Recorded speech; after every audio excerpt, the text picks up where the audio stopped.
Number 5 on this list is the Molly Brown house. If you live in Denver, then there is no way that you aren't familiar with this haunted place. Thrillist says you've no doubt heard of the Molly Brown house and likely passed it on the street once or twice too. Molly Brown was a notable member of Denver's elite and perhaps known best for being a Titanic survivor, and despite allegedly living a relatively happy life, visitors to the museum and staff have reported quite a bit of strange happenings. Some have smelled what's believed to be husband J.J. Brown's pipe, or have witnessed lights off and on the fritz, and staff have reported furniture being seemingly rearranged. Sometimes, figures can even be seen roaming the house. A visit is worth it alone for the history, but the potential for getting a bit spooked or walking into a cold spot is definitely an added bonus. We once again have one of those locations where no one has any idea why it's haunted, it just is. Maybe it's the connection to the Titanic that has got this place acting funky. Obviously, that was a very unnatural occurrence and took the lives of tons of people in a very sad way. So I could believe that the Titanic and the survivor of the Titanic plays some role into why this place is haunted the way that it is. Good news is that this isn't the worst haunting that you can run into. Like, yes, you will get a little scared for sure. You might smell something funny, or have a ghost pull something on you, or even maybe have small valuables go missing. But ultimately, you probably shouldn't be dragged to the underworld here by some shadow demon or anything like that. So I guess if you were to visit any place on this list, then this one wouldn't be the worst. Just be prepared for what's coming, because if you aren't, then it could leave you with some serious mental trauma. Number 4 on this list is Phantom Canyon Road. You need to be very careful on this road because there is a good chance you could suffer a serious crash if you aren't. Thrillist says a haunted road is one thing, but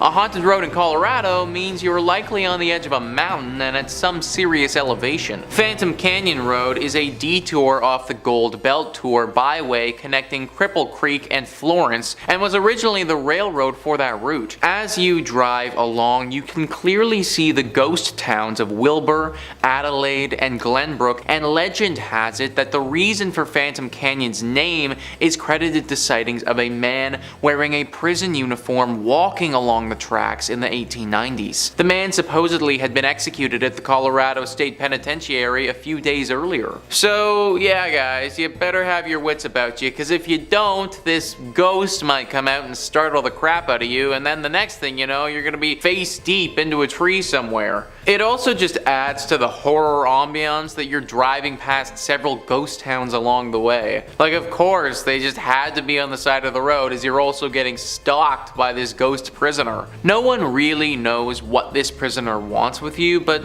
let's face it, I can't imagine it's good. My dude was executed back in the day, so for one, what he did was probably pretty bad to warrant a punishment like that, and then secondly, he literally got executed, and I can only guess that his ghost probably isn't too pleased about that. Y'all need to be especially careful if you're driving down this road, because at any point this guy could pop out. Number 3 on this list is Central City Masonic Cemetery. Of course we had to have a cemetery on this list. No haunted place list would be complete without at least one of them. Thrillist says, founded as a mining town in the late 1800s, Central City is now known as a destination for those looking to head to the hills for a gambling fix in the casinos that now dot the area. But one thing hasn't changed. The woman in black who twice a year appears in this hilltop cemetery above the town. Known as the Columbine Lady, she comes to visit the grave of John Cameron,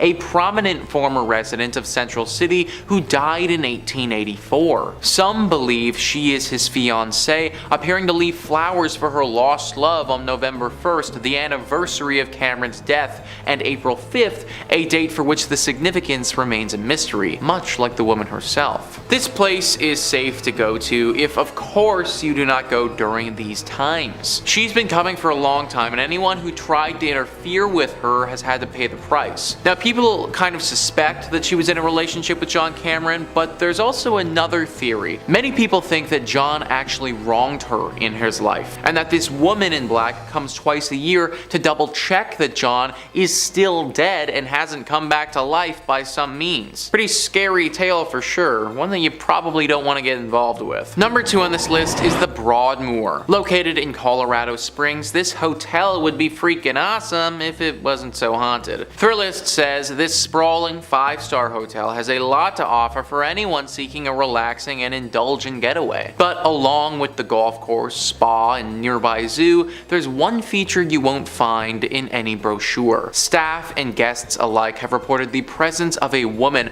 often in the penthouse where Julia Penrose, co-founder of the property, once lived. While not confirmed, Penrose's death is said to have been surrounded by a strange occurrence in which she went missing and was later found, confused and shaking in the woods nearby with no memory of how she got there. She passed away a week later, and perhaps her spirit remains, watching over the property and seeking answers about her own mysterious death. Now I am wondering, man, how did Penrose die? Like, this whole story feels like a movie or something like that. I truly think somebody needs to get in here and investigate what the heck happened here. Because, like, should we be scared of the region because this is gonna happen again? Was Julia doing something specific before she disappeared, and should we avoid doing that thing? There are just so many questions that need to be answered here, and sadly I can't do it from the comfort of Toronto. That being said, I'm also not trying to end up like Julia, and therefore will be leaving this job to somebody far more qualified. And finally, number 1 on this list is the Highlands Ranch Mansion. A truly picturesque mansion, one that's been standing for over 100 years and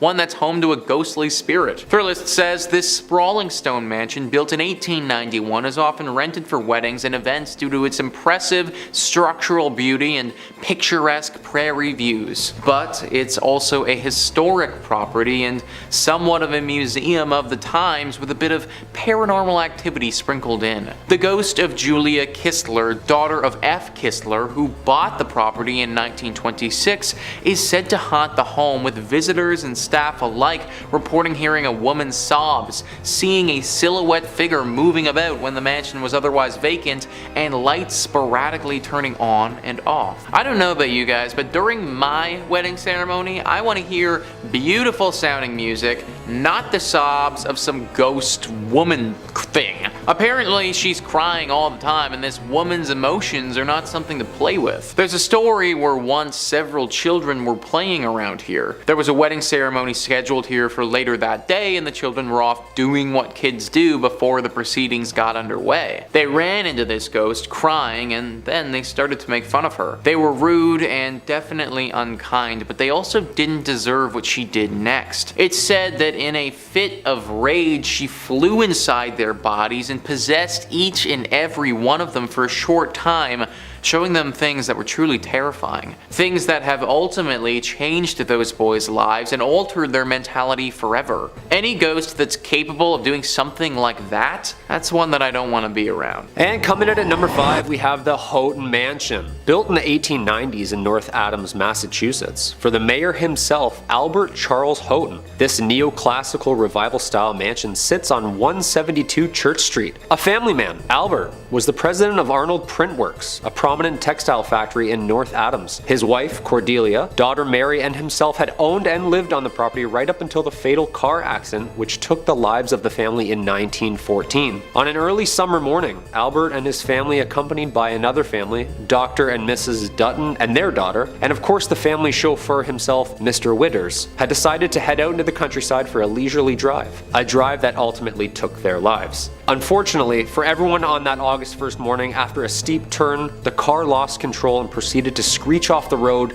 resulting in a rolling fatal wreck. All the women in this tragedy losing their lives, with the men barely surviving from the multitude of injuries. On August 11th, just 10 days after the accident, without his wife and daughter, Albert mysteriously died in the home from what doctors think was a broken heart. It is said that 3 ghosts haunt the Houghton mansion, including Albert himself, Albert's daughter Mary, and the driver, Mr. Witters. The mansion remained with the Houghton family until 1926, when Albert's daughter Florence and her husband sold the building to the Freemasons. This is when the spookiness really started happening. Through its multitude of use throughout the years, additions to this historic site were added on by the Masons, using it for ritual and spiritual purposes, making this story even weirder. Over the years, there have been countless paranormal witnesses claiming that the ghosts roaming the halls of the basement, Mr. Witters himself, guilt-ridden with the responsibility of the crash, and Mr. Witters took his own life shortly after returning home with injuries, and residents that have stayed at the site have claimed that the manly figure aimlessly rummaging through the basement is the driver himself. Among these claims have another spirit lurking in Mary's bedroom. It is said that overnighters have witnessed multiple bright lights and auras flying around the bedroom in the middle of the night. I wouldn't even step foot into this house, let alone set up camp and spend the night.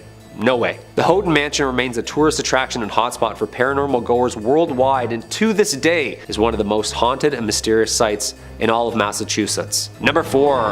The Hoosick Tunnel. The Hoosick Tunnel, from the Algonquin word place of stones and the Mohawk word forbidden, is a 4.75-mile active railroad tunnel in western Massachusetts that passes through the Hoosick Range, an extension of Vermont's Green Mountains, and runs from Deerfield River in the town of Florida to the city of North Adams. The construction began in 1815 and ending in 1875 with a budget of $2 million, at the time the largest tunnel ever constructed, and it was later the result of taking lives of over 200 men during its construction entirety, earning it the nickname from locals, the Bloody Pit. This haunted, barren 5-mile, completely enclosed stretch was subject to multiple accidents and deaths over the years, giving the tunnel its haunting history and reputation of being cursed itself. With the word forbidden, did the Mohawks know something that the workers didn't? Essentially, this cold, underground, pitch-black hole became one of America's strangest grave sites, resulting in everything from mysterious gas leaks, dynamite explosions, roofs collapsing, and even mechanic failures resulting in a mass flood. For the past decades, there have been numerous paranormal activity witnesses who have documented strange events, from police officers to the freight conductors themselves. Some of the reports over the last 100 years included numerous farmers and wagons ending up in different areas of the railroad, missing hours of time. The farmers had claimed that when spending time around the railroad and its tracks, that memory and confusion would always set in. Some residents have claimed that they have even been chased out of the tunnel by an unexpected freight train chugging along aggressively through the tunnel like a bat out of hell, and then vanishing. Numerous ghostly figures resembling workers roam the dark tunnel, and if that isn't scary enough, some people, including hearing the echoes and screams of even the workers who were buried alive under the rock, still holding their tools, or even seeing ghostly figures in pumping chambers where numerous men tirelessly making rafts not to drown. The Hoosick Tunnel remains one of the most visited and haunted places, marking it just one of the sites you'll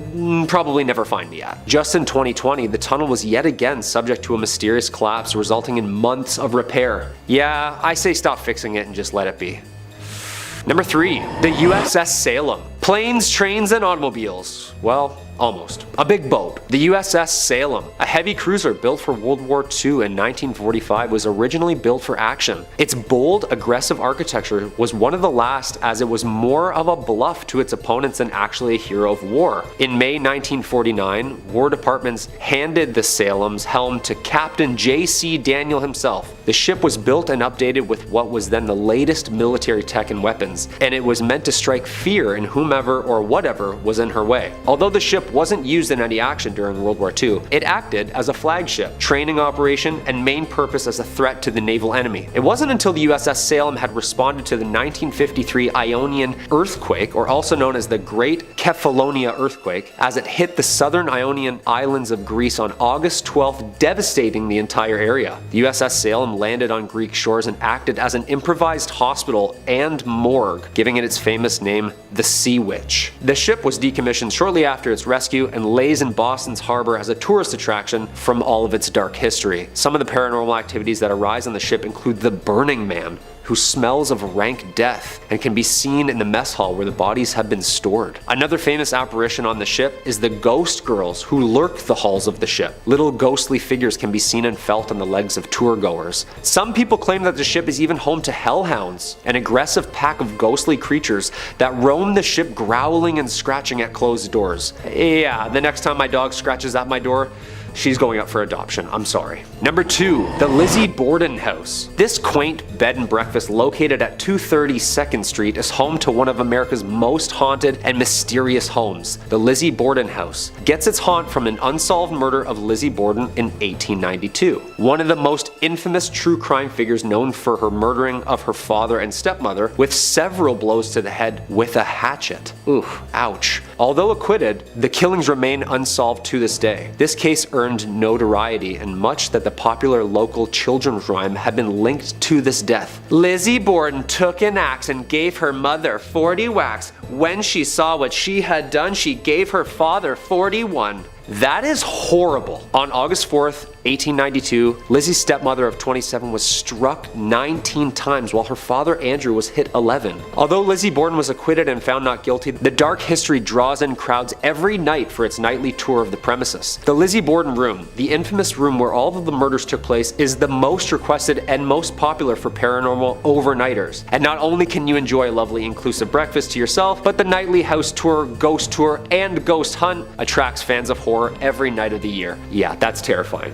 And there's a jingle to it. I don't like that at all. And coming in at number 1, the Salem Witch Trials. We can't talk about haunted places in Massachusetts if we're not going to bring up the witch trials. And I'm not talking about Sabrina the Teenage Witches or anything of cute of that nature. These famously documented witch trials need no introduction, and unfortunately lays way to one of the most horrific events based in truth. The site of mass hysteria and hangings of supposed witches took place here and occurred in colonial Massachusetts between 1692 and 1693. More than 200 people were accused of practicing witchcraft, or better known back then as the devil's magic, and 20 were ultimately executed. Eventually, the colony admitted the trials were a mistake and compensated the families of those convicted. Okay, yeah, sorry. I just thought when you sneezed, you didn't say bless you, so I already don't like you, so I figured you were a witch. I'm really sorry. Since then, the story of the trials has become famous in paranoia and injustice, and it continues to baffle researchers to this day. We all know the famous play written by American playwright Arthur Miller in 1953, The Crucible, depicting the mass hysteria and drama during these trials. This was the perfect time if you didn't like someone that a strategic and untimely sinister accusation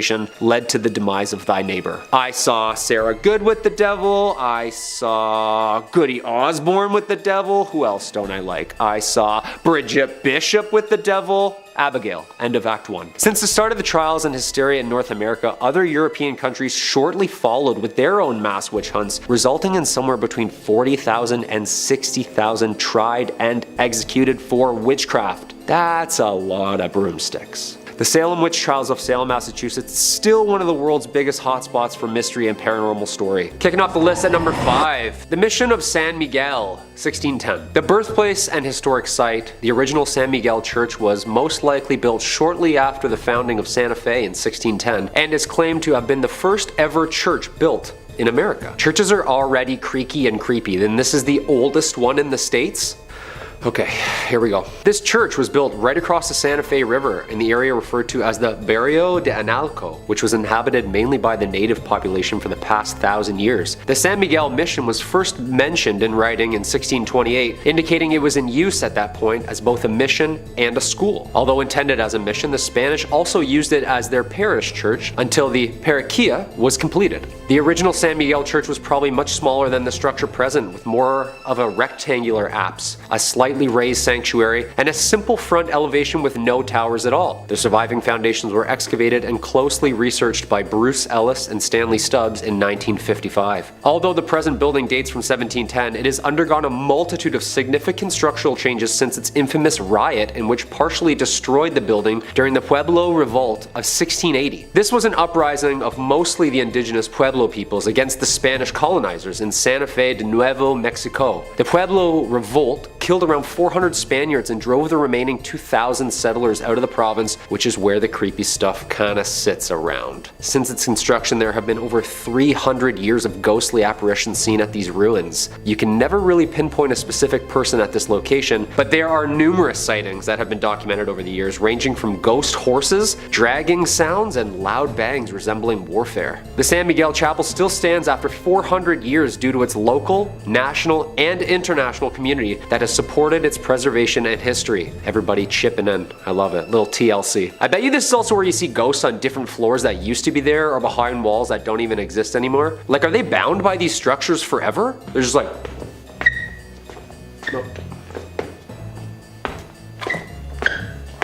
Forever? Number 4, La Posada Hotel, 1882. Located at 330 East Palace Avenue in Santa Fe, New Mexico, La Posada Hotel is more than 100 years old, finishing construction in 1884. A lively and prominent spot for celebrities in town during the 1900s, it was originally built to be the home of Mr. Abraham and Mrs. Julia Stabb.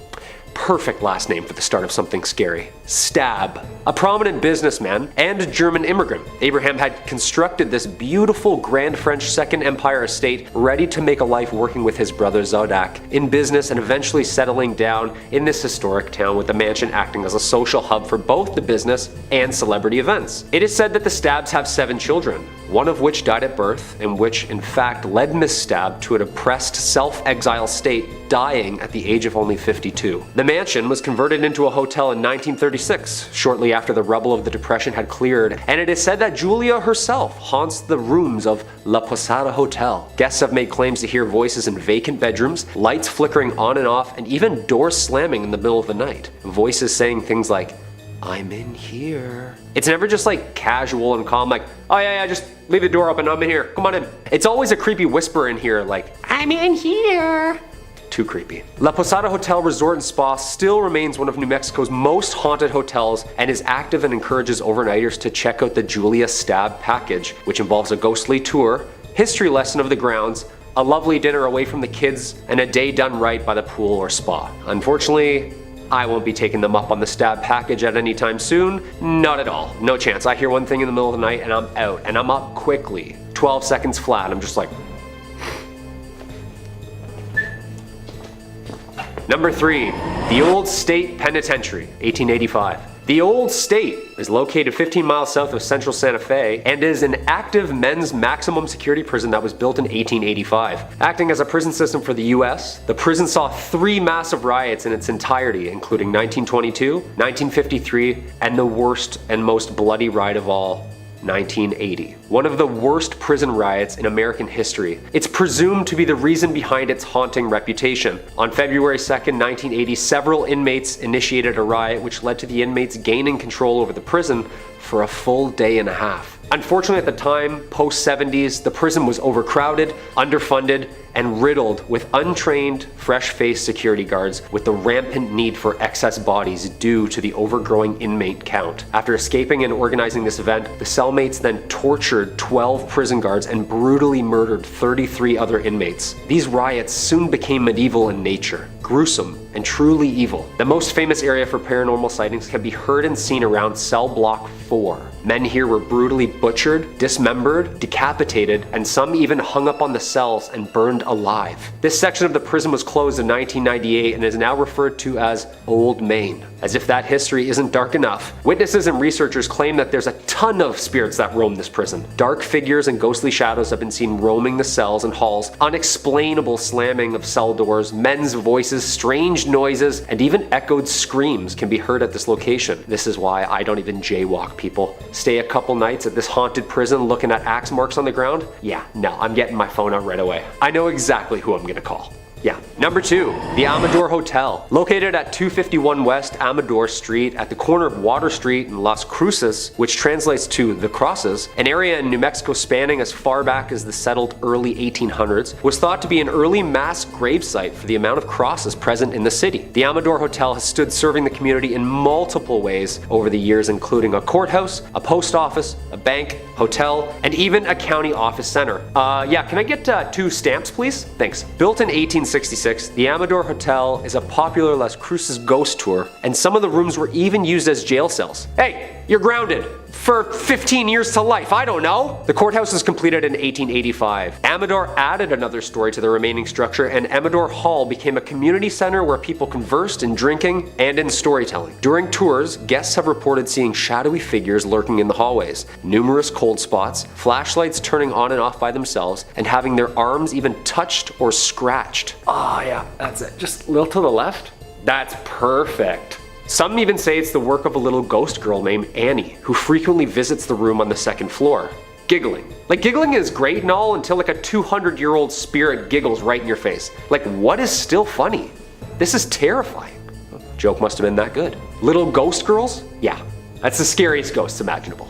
100%. The Amador Hotel ghost tour starts at 8 p.m. and during a visit through the tour of the grounds, history and ghost hunting begins. I'm a strict matinee ghost hunter myself, only during the day, or never. Or like around brunch, that's like perfect, nice and sunny. And coming in at number 1, Double Eagle Restaurant. If you're heading down to Mesilla, New Mexico this weekend and enjoy burgers and ghost stories, well, then the Double Eagle Restaurant is a must stop for you. Known not only for the world's largest green pepper chili burger, this blast from the past decorated head to toe in its luxurious upscale Victorian decor is now the home to 2 prominent and active restaurants, the Double Eagle and Pepper's Cafe.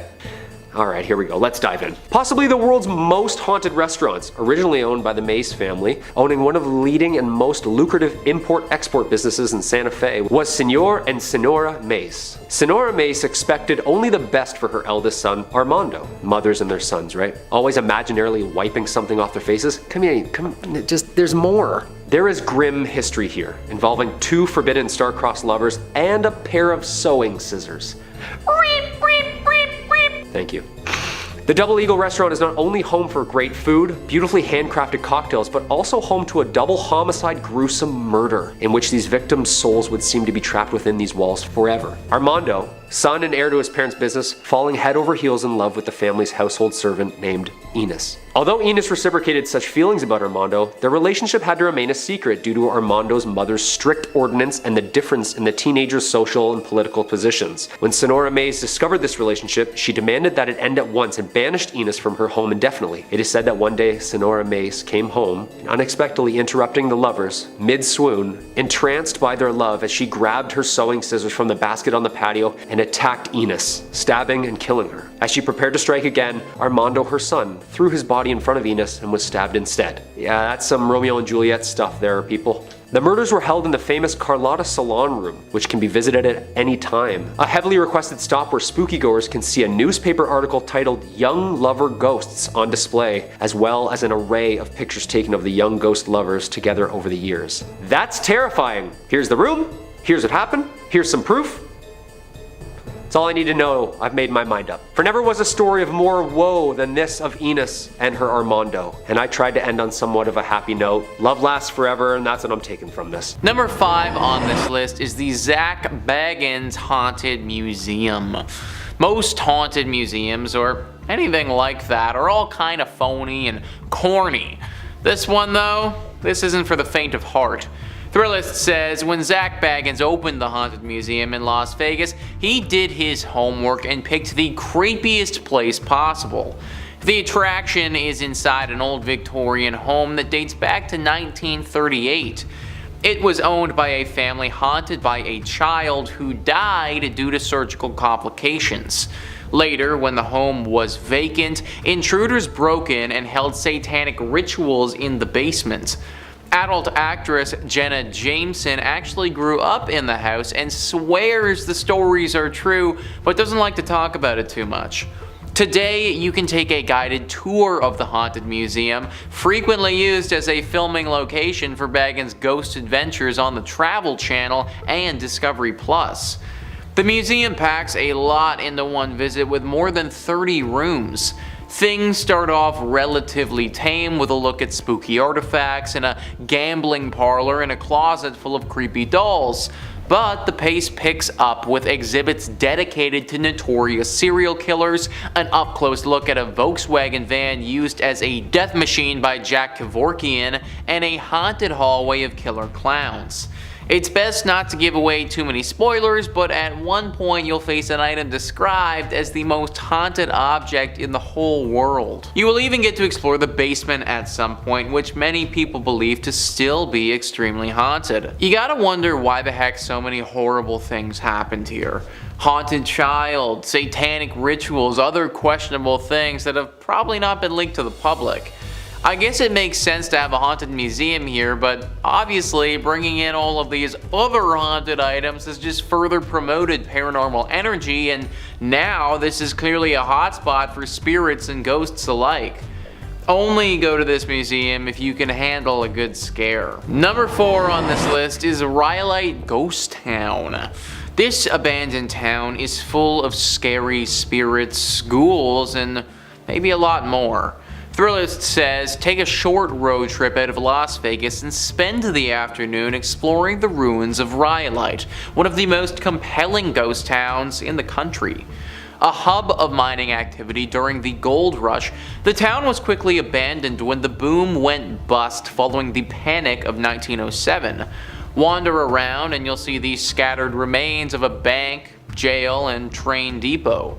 The landscape looks more like a nuclear war zone than a ghost town, but just as sinister and perhaps still home to the spirits who once lived there many years ago. We have talked a ton about ghost towns on this channel before. Something about ghost towns seems to attract spirits. Maybe like the sudden absence of people leaves a void that these spirits seem to want to fill. It also doesn't help the situation when you have people doing some very questionable things at these ghost towns. Considering they are totally abandoned and out of the way, ghost towns make for some pretty good places to have some covert meetings and deals go down. This one in Las Vegas, it's no different. Apparently a decent amount of criminal activity happens around here, with a lot of drug deals taking place here. Every now and again these deals can go sour, and usually that leaves a body. Murder and a gang presence aren't great things to sprinkle in when a town is already dealing with paranormal activity. For safety purposes, I recommend staying away from this town at all costs. Number 3 on this list is Westgate. So I am actually breaking the rules with this one a little bit because I think that you should definitely visit this place if you have the money. Thrillist says, some Las Vegas residencies never quite end. Elvis Presley redefined what it meant to be a superstar entertainer in this town, with more than 600 shows over 7 years at the International Hotel, which became the Las Vegas Hilton and is now the Westgate. The property continues to honor the king with a statue in the hotel lobby. Although Elvis passed away in Memphis, some believe his soul remains in Vegas, with his ghost haunting the Westgate International Theater and a lavish rooftop villa the singer called home whenever he was in town. It's not cheap, but you can book the penthouse yourself. Just call the desk and ask for the Elvis suite. I don't care how creepy it may be or how scary he would look, but if there is an opportunity to see the ghost of Elvis, then that is absolutely something that I definitely want to cash in on.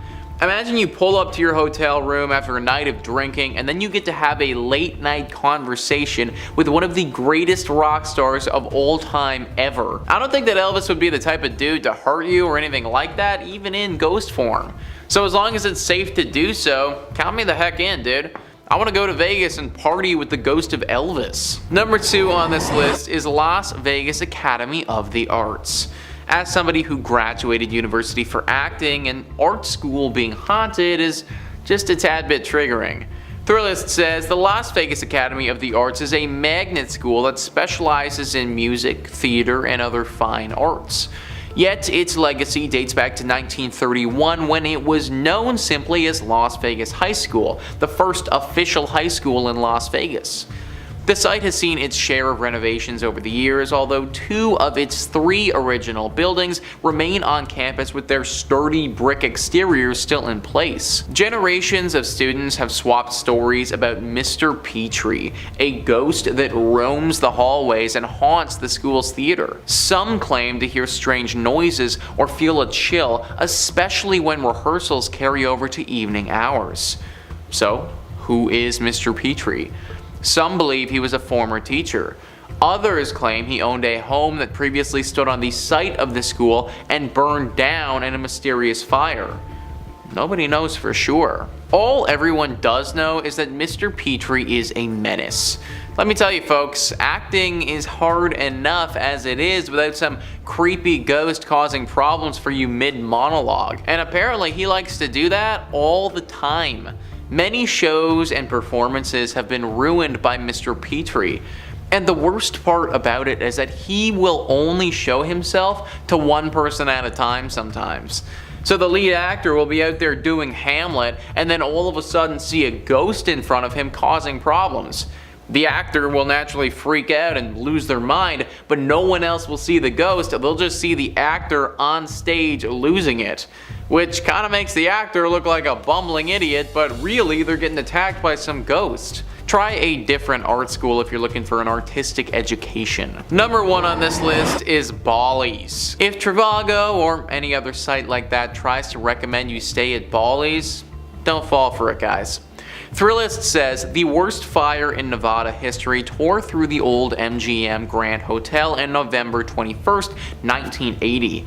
The blaze killed 87 people, mostly due to smoke inhalation, while helicopters rescued survivors from the roof.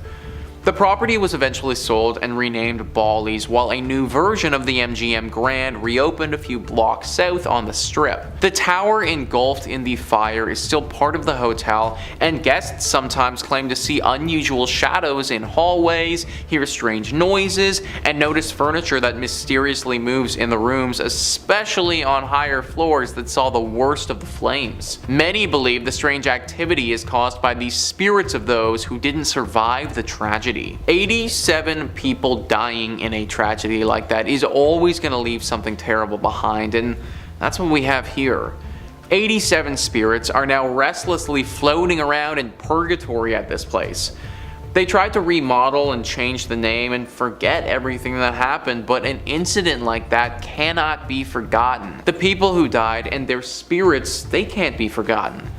They're still there to this day, haunting the place and trying to seek help. Many of the reports haven't talked about these ghosts being evil, but just being misunderstood and trying to get out of this place. They didn't ask to die in a fire, and they also didn't ask to be left in this purgatory place forever. I would imagine that they want to move on, they just don't know how to get free of this. Hopefully someone can figure out a way to save these souls and let them pass on for good. Coming in at number 5, we have Hotel Park Central. Located on Central Avenue in Albuquerque, you'll find Hotel Park Central. The original building was constructed in 1924 and served as a hospital. It was then purchased in the 1980s and transformed into a mental health hospital. However, in 2010, a major renovation occurred with a $21 million investment, and it became the luxury hotel that we know today. The hauntings in this building date back to the time it served as a hospital. Patients would report seeing apparitions, hearing voices, seeing objects move, and feeling the presence of other beings when nobody was there. As well, when it was a mental hospital, it was known by patients and workers that on the top floor on the right wing, there is a ghost of a woman that likes to watch people in the hallways. Patients also reported having their bed sheets pulled off them in the middle of the night. Patients were not the only ones to experience things that couldn't be explained though. Staff of the hospital did too. They would often have the sensation of being watched, as well as hearing something whisper in their ear, the movement of objects, and a general sense of heaviness throughout the buildings. Today, many guests at the hotel report similar paranormal experiences, as many guests report feeling watched and the presence of unseen beings. They have also reported hearing voices and shuffling in the stairwells. Several guests have also seen a female apparition on the 3rd floor wing. A group of paranormal investigators were brought onto the scene of the hotel. The investigators were 3 team members who all experienced unexplained voices and whispering while close to the hotel. They also reported distinct coolness near their bodies and a sense of being watched.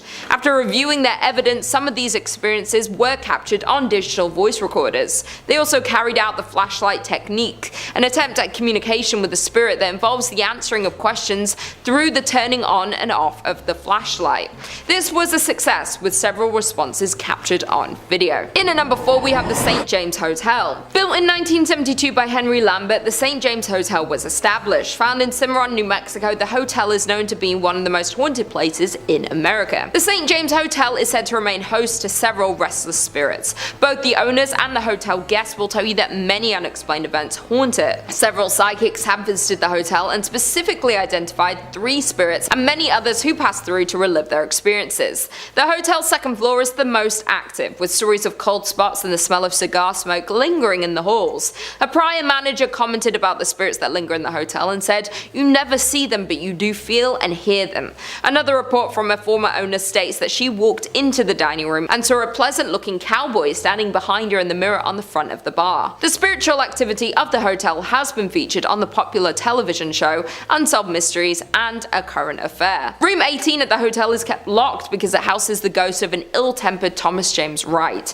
who lost his life at his door just after winning the rights to the hotel in a poker game. Having been injured from behind, Wright continued into the room and slowly met the end of his life. Because of the tragic accident that happened in room 18, it is known as one of the scariest and most haunted rooms. This can be seen with one former owner who said she was pushed down while in the room, and on another occasion saw a ball of angry orange light floating in the upper corner. The staff considers the room to be the most haunted, and people are rarely allowed to enter this room, much less sleep in it. Rumors abound that when the room was rented, several mysterious deaths occurred there. Other unknown entities are also said to roam the hotel, creating a host of paranormal activities. Staff report that items constantly fall off walls and shelves, and electrical equipment at the front desk behaves unpredictably. Others have reported cold spots throughout the historic inn, lights that seemingly turn on by themselves, feelings of being watched by unseen eyes, and cameras that cease to work inside the hotel, strangely returning to normal after leaving St. James. In at number 3 we have Kaimo Theatre. Built in 1927, this grand palace of a theatre certainly is a masterpiece of Pablo Deco fused with Art Deco. The creation of this beautiful southwestern style theatre was financed by a hard-working wealthy entrepreneur, Oreste Bacecci, who wanted to fulfill a lifelong dream of building a grand theatre which would rival other larger-than-life movie palaces that were springing up around the United States. A large fire in 1963 destroyed Kaimo Theatre's iconic stage and much of the building, prompting the Bacecci family to demolish it. In 1977, the same year, the theatre was listed on the National Register of Historic Places. The citizens of Albuquerque voted to purchase Kaimo Theatre at a steep discount. In return, the city of Albuquerque offered to fund the restoration of the landmark attraction. With the change of hands, local restoration experts were hired to restore Kaimo Theatre to its former glory. The hauntings of Kaimo Theatre can be traced back to a freak accident that happened in the late afternoon on August 2nd, 1951. Back then, hundreds of moviegoers were in Kaimo Theatre to catch the latest films. Without warning, a water heater located in the theatre's lobby exploded, sending scalding hot steam and plaster into the air. A total of 8 people were injured in the accident, including one person losing their life, Bobby Darnell. Since then, the theatre is said to be haunted by the ghost of Bobby. Performers and staff of Kaimo Theatre have all reported strange and unexplainable activities happening in the theatre. In particular, donuts placed backstage for performers would often go missing. To appease the spirit of Bobby, an altar was erected beneath the stairs to the dressing rooms. Toys, sweets, and donuts would be placed before every major performance to ensure the success of each show. Those who didn't would face a disastrous performance. Kaimo Theatre's technical manager Dennis Potter recounted an incident in December 1986 when the donuts were removed by Andrew Shear, director of A Christmas Carol, just minutes before the first show. It did not take long before the disaster occurred. Electrical cables fell, lights exploded, doors on the set opened without warning, and performers had forgotten their lines. After the end of the disastrous show, the donuts were promptly replaced and the next show went off without a hiccup. However, an interview with Andrew contradicted the Potter's story, with the former claiming that the donuts were never removed or replaced. Apart from the unexplainable disruptions, staff working at Kaimo Theatre have also reported seeing the ghost of Bobby, dressed in a striped shirt and blue pants. The ghost of Bobby is often seen loitering on the lobby staircase, looking for the next victim of his harmless shenanigans. In at number 2 we have La Fonda Hotel. Standing in Santa Fe, New Mexico, there is the historic La Fonda Hotel. Over the years, the hotel was destroyed and rebuilt several times over. In 1821, when Captain William Becknell blazed the path of what would become known as the Santa Fe Trail, he stayed at a La Fonda where the trail terminated at the town central plaza.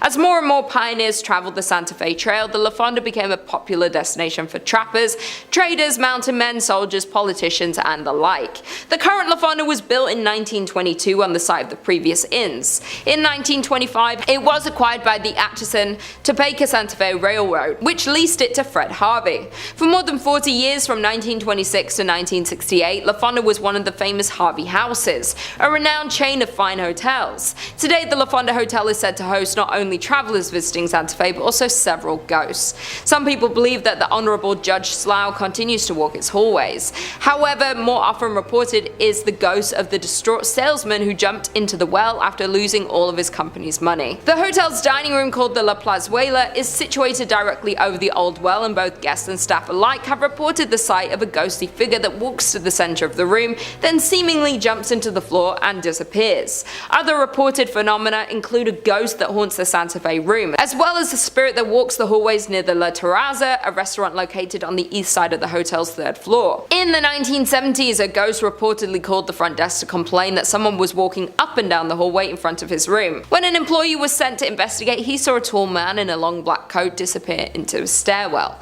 However, when he followed him to the stairs, there was no sign of the mysterious visitor. And finally, in at number 1, we have the Luna Mansion. The Luna Mansion in Los Lunas, New Mexico is known for one thing, and it's its ghost stories. Over the years, the Luna Mansion in Los Lunas has gained a reputation as being haunted. Guests and staff alike have shared stories of unexplained activity, which some chalk up to the paranormal. Over the years, the mansion changed hands several times before it was purchased and renovated as a fine dining establishment in the 1970s. It was then that the ghost of Josephina began to appear. Perhaps she didn't like the renovations, or maybe she just wants to stick around to make sure they were doing a good job on the home that she had spent so many years looking after. Dressed in 1920s period clothing, she had been described by employees as appearing very real. Most often she is seen in 2 former bedrooms on the second floor, an attic, storeroom, and at the top of the stairs leading to the second floor bar. At the top of the stairs sits an old rocking chair, which she has often been seen sitting in and rocking slowly.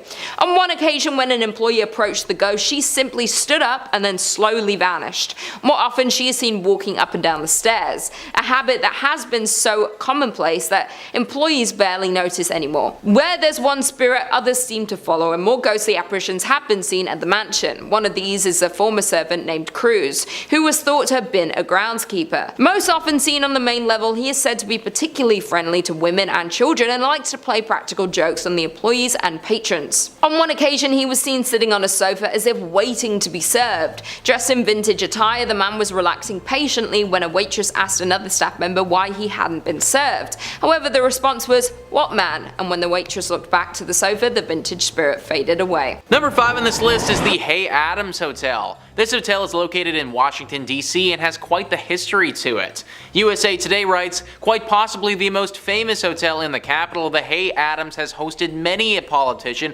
including the Obamas before inauguration. In 1884, best friends John Hay, Abraham Lincoln's private secretary and later a Secretary of State, and Henry Adams, the author and descendant of John Quincy, built their homes on the plot of land where the hotel now sits. In 1927, 9 years after Adams' death, the houses were razed and replaced by the hotel that stands today. Adams' wife, Marion Hooper Adams, killed herself on the site in 1885, and her spirit reportedly haunts the hotel. Guests and staff say they can hear a woman crying softly, disembodied voices, and doors opening and closing on their own. What is it about hotels and people taking their own lives? It feels like so many hotels are haunted because someone left the world far too early, and usually it was their decision to do so. Marion Hooper Adams is no exception, and she has made this hotel a very inhospitable place to stay. Sometimes you hear the faint cries of a creature or spirit and they go away,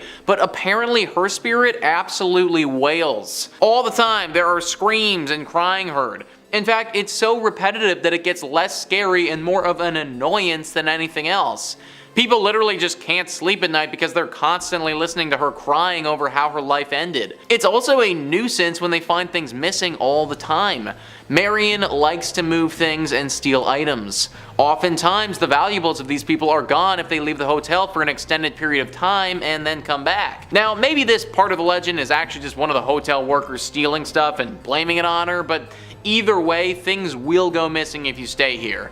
It's overall just a horrible experience being at this hotel for an extended period of time, and I wouldn't recommend it to anyone. Number 4 on this list is Hotel Provincial. Located in New Orleans, this hotel is teeming with paranormal energy. USA Today says the 2-story Hotel Provincial with 94 rooms in the historic French Quarter is a retreat into old New Orleans. Like many New Orleans properties, it also claims to be a popular paranormal activity hub. Like other area hotels, the property acted as a medical facility for wounded Confederate soldiers and is said to still possess their spirits. From distressed soldiers and operating doctors to pools of blood but guests have reported it all. If actually staying at the property seems too spooky, it's also a stop on many walking ghost tours of the city as well. Pools of blood, guys. Literal pools of blood. Just imagine walking into your hotel room after a long day of doing stuff, getting into your PJs, moving the comforter over to your bed to slip in, and then seeing a bunch of blood just ooze out. This has actually happened to people before. That would absolutely scar me for life if something like that ever went down. Not to mention people actually getting physically scarred when they come here. People have reported getting attacked by unknown paranormal entities while staying here, waking up to a spirit completely ravaging them and having no idea how or why it's happening. This is not the type of hotel that you want to stay at, and you will literally risk your safety if you do. Number 3 on this list is the Pfister Hotel. This one has been around for a while and has got a lot of people scared who've stayed here. Travel and Leisure says the historic Pfister Hotel opened in Milwaukee in 1893 with elegant interiors and advanced technology for the times, including electricity, individual thermostat controls, and fireproofing, making it one of the most sought-after accommodations in the city. The hotel is supposedly home to a number of spooky sightings. In fact, several MLB players have reported their own personal ghost experiences in the hotel, and some are even too scared to stay there again. So guys, I actually run a podcast all about the MLB. Because I run this podcast, I'm pretty knowledgeable about the MLB. I have literally heard of this hotel before even doing research on this video. Players will flat out refuse to play here now because they get way too scared and can't get any sleep when they're there. Then obviously when they play their game the next day, they suck because they just spent the entire night basically fending for their lives in this haunted hotel. It's really too bad that it has to be this way because this is apparently one of the nicer hotels in Milwaukee. It's definitely one of the oldest, and back then it was the best place to stay if you wanted a luxurious night. Hopefully the ghosts that reside here eventually leave and we can all enjoy it once again without getting completely haunted. Number 2 on this list is the Emily Morgan Hotel. The Emily Morgan Hotel is located in Texas and is probably the most haunted in that entire state. It wasn't always the lovely and renovated hotel that it is today. Prior to this being a beautiful place to stay, this was actually a hospital and a place for doctors to stay. Obviously, during that period, it saw a lot of illness and death, and that has tainted the space. But believe it or not though, this isn't the only set of tragedies that this location has seen. Before it was a hospital, before it was anything at all, on this very site where the hotel currently sits was the Battle of the Alamo. The Battle of the Alamo was one of the most critical battles in the Texas Revolution. The battle lasted for 13 brutal days in 1836. It was between the Mexican soldiers and the Texan soldiers. The Mexican soldiers won out and killed every single one of the Texan soldiers who were there defending their fort. This battle is one of the most famous in American history for how horrible and brutal it was.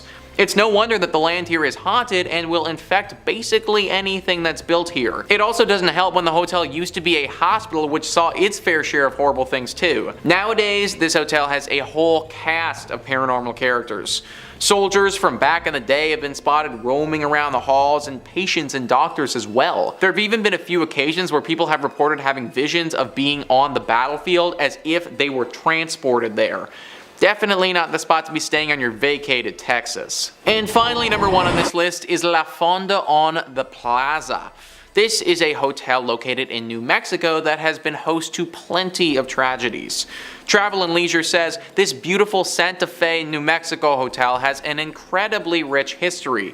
Since 1609, a number of inns have been located on this very site, but a handful of events may be the cause of continued hauntings. According to the National Trust for Historic Preservation, the ghosts of a judge shot in the lobby, a businessman who gambled everything away at the hotel before jumping down a well, and a bride killed on her wedding night are just a few of the spirits that you may come across during your stay here. That's 3 spirits too many for me, guys. Whenever situations like this arise, I start to question things. What I mean is that, isn't this a little bit odd that 3 totally separate, completely different tragic events all took place right here at different times? Sure, it could be a coincidence, but it seems like a rather sad one if you ask me. Maybe there was always something about this space that was just a little off. Maybe people who come here just get hit with horrible luck. Maybe this hotel was built on some sort of ancient ground that it shouldn't have been built on, and this is the horrible reaction. I obviously can't say for sure, but something's fishy about this hotel, and I wouldn't recommend checking it out if I was you. Number 5 on this list is Villa Paula. This haunted place is located in Miami and has quite the interesting guest in the backyard. Thrillist says this stately white mansion was originally constructed as the Cuban consulate in the mid-1920s, home to Consul Domingo Millard and his wife, Paula. The Cuban-born Paula was known to spend her days playing piano and drinking Cuban coffee until she died from complications from a leg amputation in 1932. Legend has it that Domingo interred his late wife in a sarcophagus laid in the backyard. The sarcophagus is still there now, covered by ficus tree roots and nearly impossible to reach. Whether or not it actually contains her mortal remains is debatable at best, but reports of her ghost persist. It's said her ghost is in different rooms there, says History Miami's Dr. Paul George. People who've lived at Villa Paula since have had existential kinds of experiences. Among them, phantom coffee smells and piano playing, a one-legged woman roaming about as well. So there is a literal sarcophagus just chilling in this person's backyard. Can you imagine having that just show up on the house listing? I'd be like, no, we are not okay with that. I'm kind of surprised that no one has gone to go deal with the sarcophagus before. I mean, you can't just leave this thing down there like that and expect the ghost to just go away. I would imagine that Paula's spirit is probably tied to the sarcophagus, and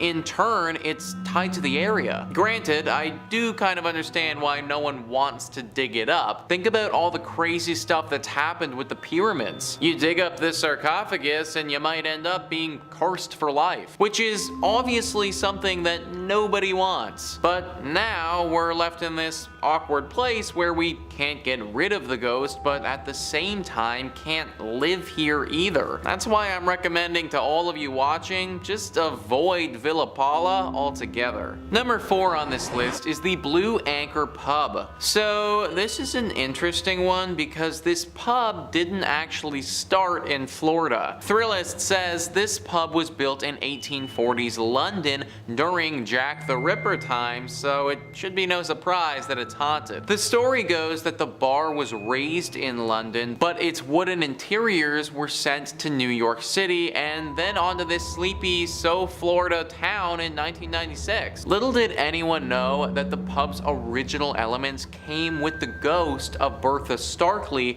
a cheating wife who was murdered by her husband. Today, she can be heard rattling pots, knocking things over, and wailing in the middle of the night at the Blue Anchor. Every night around 10 p.m., the time that she was murdered, Bertha likes to remind everyone she's still here, so the current owners ring the ship's bell to scare her away. So, first thing, I've never actually heard of that before, where they take a building from one continent and then just decide to move it over to another continent. This bar must look pretty cool on the inside to go to all that trouble though. Obviously this was a bit of a mistake and everyone would have been better served if we relocated this thing straight to the dump. Bertha doesn't care if it's in London or America or anywhere. As long as the structure of this pub is still intact, her ghost will still be floating around, which makes it very hard to enjoy a night out at this place. Like imagine drowning several pints, going to take a piss, and then getting ambushed by some 1800s ghost in the bathroom with your pee-pee hanging out. Like, I don't know if I'd ever be able to recover from that, folks. Number 3 on this list is St. Augustine's Lighthouse. Ah yes, the haunted lighthouse, a true classic. Thrillist says St. Augustine's iconic lighthouse is a Florida landmark built in 1874. but climb up its 219 steps, and it's not just the views that will take your breath away. First, there's the ghost of Joseph Andrew, the original lighthouse keeper who fell to his death while painting the 165-foot tower. Then there are the Pity's two daughters, who were playing with a building cart when it broke loose and slid into the nearby bay, drowning them both. While the girls giggle and run up and down the lighthouse steps, Joseph has been reported smoking cigars at the top of the lighthouse, keeping watch over his forever home. You know guys, if I had to be a ghost, then being Joseph wouldn't be the worst. I get to look out at the pretty scenery at the top of my lighthouse where hardly anyone bothers me, and I get to smoke cigars all day. Like, obviously I wouldn't want to be a ghost, but if I had to be, then this wouldn't be that bad. Either way, I'm not a ghost now. I am very much a human being, and if I want to stay a human being, then I recommend avoiding this place. It can obviously be very jarring to see two little ghost girls running around, and even though all of these ghosts are supposed to be pretty chill, we know that the paranormal can be unpredictable. I'm sure that there are tons of other non-haunted Florida lighthouses around if you're really pining for a good view. Number 2 on this list is Fort East Martello. If you don't like dolls, then you really won't like this one, guys. Thrillist says, if there is one rule all Floridians follow, it's do not mess with Robert the doll. The 4-foot figurine has terrorized anyone who hasn't taken him seriously since he was gifted to artist Robert Jean Otto in 1904. Otto blamed any mischievous act around him on Robert the doll, effectively coining the oft-repeated Robert did it mantra. The doll currently holds court inside Fort East Martello, where he lives inside a glass case surrounded by a constant soundtrack of haunting xylophone music. The room evokes a heavy air immediately upon entering, and the walls are papered with apology notes from cocky tourists who've dared cross the world's most haunted plaything. Even the Prince of Darkness himself, Ozzy Osbourne, felt Robert's wrath when he suffered a series of health mishaps shortly after dissing the doll on his reality show. I don't like dolls, folks, especially the haunted variety, so this entry obviously had to make the list. Clearly it curses you after you see it because people literally have to come back here and ask for its forgiveness. I don't know if the notes work or not, but I guess that's all you can do when you're dealing with a haunted doll. Hopefully this doll can just chill out and stop haunting people, but in the meantime, I just flat out avoid going to this place in Florida altogether. And number 1 on this list is Casa Monica Resort and Spa. It really sucks that this place is so haunted because it's truly beautiful. Thrillist says St. Augustine's fanciest hotel is also its most haunted. In fact, this 5-star Mediterranean revival haunt is a hotbed of spectral activity. Children are heard running along the 4th floor, but no one is there. The radio in the Ponce de Leon suite randomly comes on, but no one's there. Guests of room 411 wake up to people staring at them,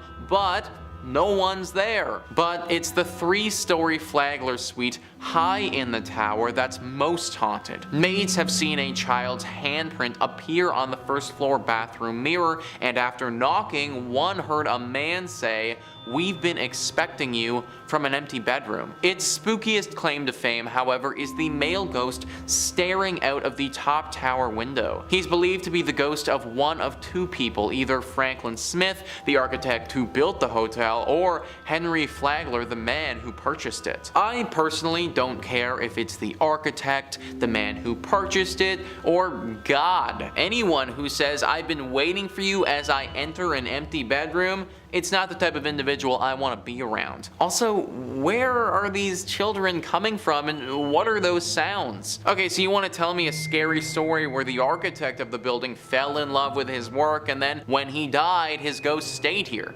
Alright, fine, I can buy that, I can believe that, but like, what are the children doing here? What do they have to do with this place and the architect? Maybe this is just one of those spots where it doesn't matter what happened here, It doesn't matter what will happen here in the future, it's just always destined to be haunted. Coming in at number 5, we have William A. Irvin. During the fall season, the ship has haunted tours with actors, but the ship really is haunted. The haunted ship began in Duluth in 1992. Before the haunted ship started, the William A. Irvin was open for regular boat tours during the month of October. Historically, this month was really slow, and the DECC needed a way to generate more revenue during this quiet month. Having heard about a failed attempt by Cleveland's William G. Mather trying to become a haunted ship, the DECC decided to try their own hands at a haunted attraction.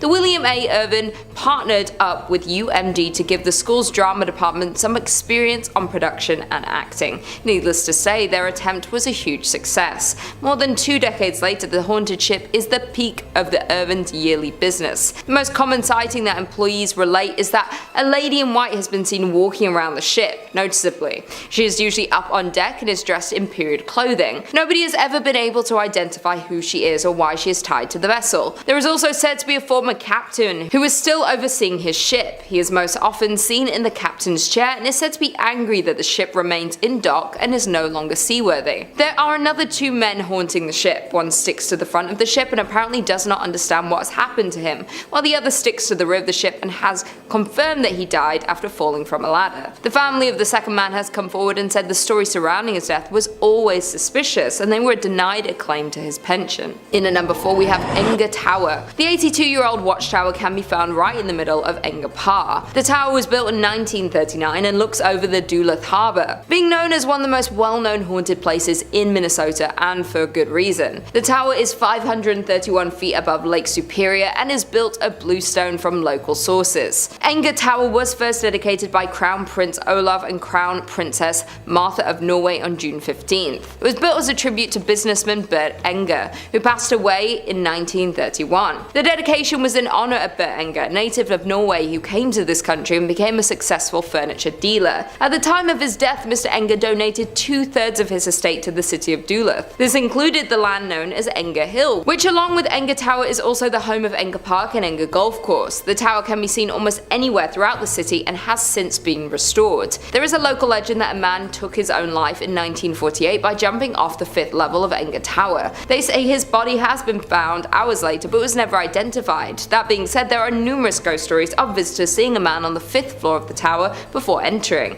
but when they reach the top, he is gone. Coming in at number 3, we have Van Dusen Mansion. In 1892, grain baron George Van Dusen built a monumental mansion for his family. With 12,000 square feet, 10 fireplaces, a turret, and a $45,000 price tag, the home was a symbol of turn-of-the-century prosperity. After 2 generations of Van Dusens moved out in 1937, the building had been used to house almost everything except a family since, being used as a school, training medical facility, and even a college throughout the years. It was vacant in the late 1930s and spent 20 years as the College of Commerce. It was home to Hamline University Law School, then the Horst International Education Center. In the late 1980s, the castle fell on hard times and became little more than a flop house. By the early 90s, it was headed for the wrecking ball. 2 weeks before it was scheduled to be demolished, it was rescued by Wisconsin entrepreneur Bob Poling, who bought it for $237,000. Now a venue to hold fairy tale-esque weddings, the Van Dusen Mansion has had its fair share of past lives. In at number 2, we have Mounds Theatre. The renovated theatre, an 86-year-old movie house, can be found in Minnesota. The old theatres have been rumoured for the past several years to be a home of community of creepy ghosts. One story goes as the Mounds was built in 1922 and operated as a movie house until 1967, when it closed so abruptly that when volunteers arrived many years later to renovate the place, they found popcorn on the floor. The subject of paranormal TV shows and professional ghost hunting investigations, the theatre is allegedly haunted by a trio of ghosts: a happy little girl who bounces a ball on stage, a cursed old man who lurks in the shadowy corners of the projection booth, and a crestfallen usher who walks up and down the aisles in search of his lost love. The ghosts in the theatres are so active that the owner had a party of 4 Ghostbusters in a projection room sit in one dark and stormy October night. The dim light was extinguished and the room grew chilled. The owner stated that as the 4 sat silently awaiting their fate, shivering in the dark, and all at once there was the sound of a man crying crying. When investigating the sounds of the crying man, they found a shadow figure in the corner of the room. The figure reported having black glittering eyes and an aura of anger. Because of the odd ghost encounter and negative energy, they had to abruptly end the ghost investigation before it was too late. Another former owner who reopened the theatre in 2001 claims that the spirits of the theatre have gotten physical and grabbed them while they were working late at night. Some paranormal investigators have left with claw marks on their backs, but the scariest ghost of them all is considered the young girl. This is the theatre's most notorious ghost and is seen in a pink dress, often bouncing a ball on the stage.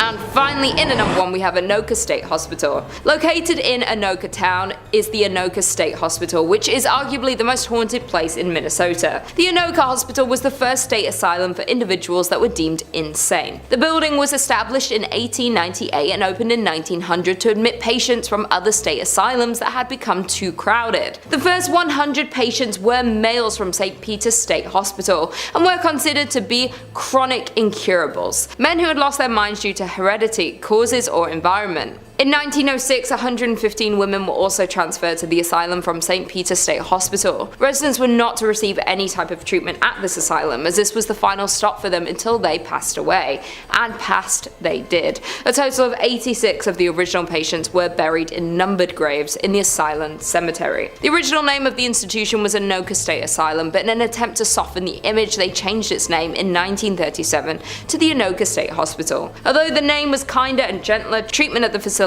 was not. Patients were subjected to medical experiments and suffered both mental and physical harm. The original hospital complex closed in 1999 and residents were transferred to a new facility located close by. The buildings and property were then given to Anoka County to use for offices and to house the county workhouse. The remainder of the buildings were closed and boarded up. With such a terrifying past, it is no wonder that the Anoka State Hospital has been rumored to house the spirits of past patients. Former employees have reported that while unusual occurrences happen throughout the buildings, the most paranormal activities are linked to the tunnels located below the buildings. These tunnels were used as a way of transferring patients from one building to another without risking escape. Ironically, many patients believed these tunnels would lead them to freedom, and so they tried to escape by going down into them, but after a few twists and turns, escapees realized that the tunnels were more of a maze than an escape route. Without an understanding of where each tunnel went and how they joined together, it was easy to get hopelessly lost in them. Several escapees became so disorientated and distraught that they took the only way out that they felt was left to them and ended their lives. For years, employees would report hearing footsteps trudging through the tunnels, stopping, pausing. There was also reports of whispering and low voices in conversation, but the words were not understood. The paranormal activities became so rampant that most employees refused to use the tunnels because they were just too eerie. Today, only maintenance and security are allowed in them. Today, the county owns the buildings that made up the former insane asylum complex. Although the complex was eligible for the National Register of Historic Places,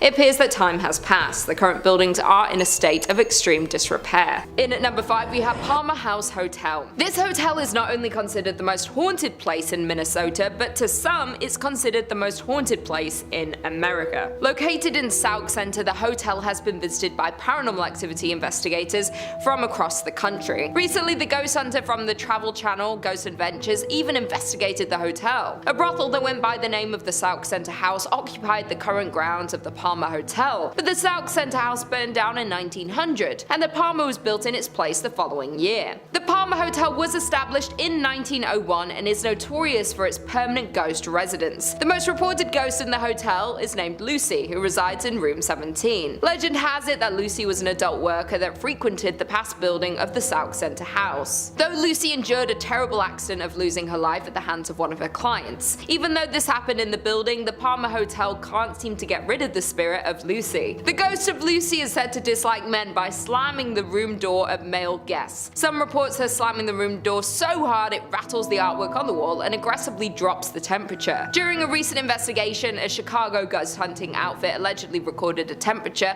of -1 degrees Fahrenheit during their stay. Additionally, there was a couple staying at the hotel that reported a horrifying ghost encounter in room 17, where the wife woke up in the night and suddenly saw a lanky man dressed in 1920s clothing standing at the foot of of the bed. Other active areas include the bar in room 22, home to a spirit named Raymond, rumored to be Lucy's manager.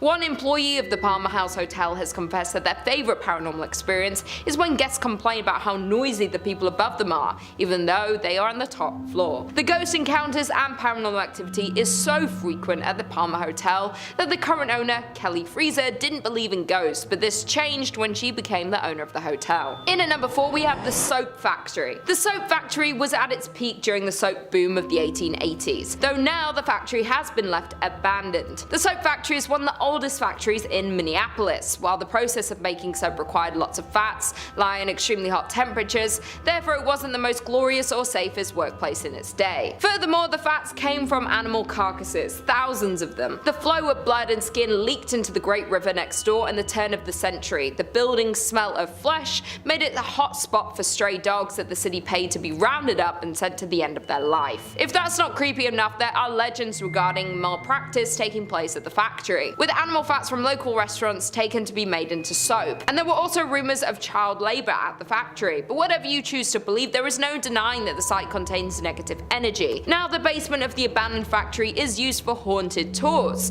The tour is so scary in fact that guests have to sign a waiver and have to be 18 to go on the tour. In at number 3 we have First Avenue. Located in downtown Minneapolis, the building, which is now home to this nightclub, has a rounded front, is painted black, and has white stars on its sidewalls with the names of many of the musical talents who have done shows in one of these 3 event rooms found inside. Before it was famous for being a nightclub, the First Avenue was a Greyhound depot. The First Avenue legend has to do with the building's former self, the Great Art Deco Greyhound Bus Center that opened on 7th Street in 1937. The story goes that a young woman went to the station to meet her boyfriend who was returning home from World War II. When she was informed that he had died in combat, she ran into the restroom and ended her life due to heartbreak. In recent years, multiple First Avenue staffers have reported seeing a ghost in the washroom. The ghost has been reportedly described as a woman always in a green army jacket and sometimes seen dancing at the club along with other ghosts. Legend says that many homeless people died in the bus station as well, and they can be seen dancing with the women. There have been reports of another spirit haunting the nightclub. The staffers nicknamed this spirit Slippy, while this particular ghost is said to make a balloon appear from nowhere which then floats up and down the staircase on its own. Dave Schrader, a paranormal investigator, visited First Avenue to assess the paranormal activity in the building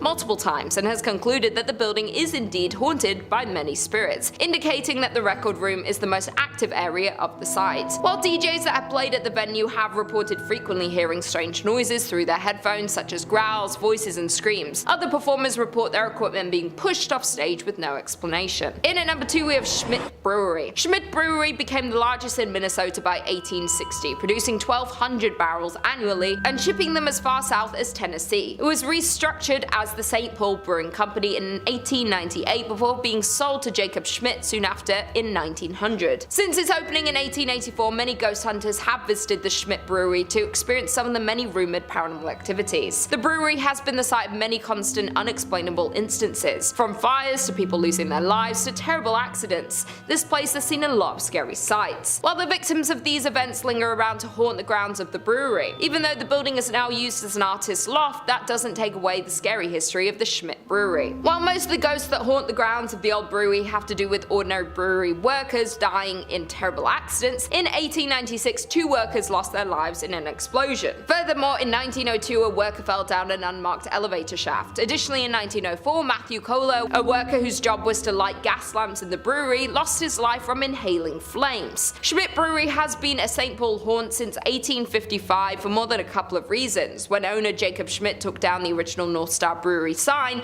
replacing it with his namesake, Jacob Schmidt Brewing Company. The entire brewery burned down a year later in 1900. Plenty of other bad luck would also follow on the grounds of the brewery, suspected due to the tragic death of many workers of the brewery. And finally, in at number 1 we have Four Pals Restaurant. Known as the most haunted restaurant in Minnesota, the Four Pal has a tragic story. Located in St. Paul, Four Pals was a high-end restaurant located in Irvine Park, and the restaurant is a beautiful Victorian mansion. Sadly though, the restaurant is now permanently closed. The dark stories about Four Pals Restaurant hint that the historic mansion is seriously haunted. As the story goes, back in the late 1800s, Joseph Four Pal had an affair with the mansion's maid, Molly. It was not long before his wife discovered this relationship and love for Mary. Therefore, the wife became extremely jealous of the servant and assigned Molly to do chores that would keep her away from the bedrooms and away from Joseph. Molly became pregnant and Joseph ended the affair, but Molly was so distraught about the whole situation that she ended her life. According to reports, she ended her life in the attic. Joseph was upset when he heard the news about Molly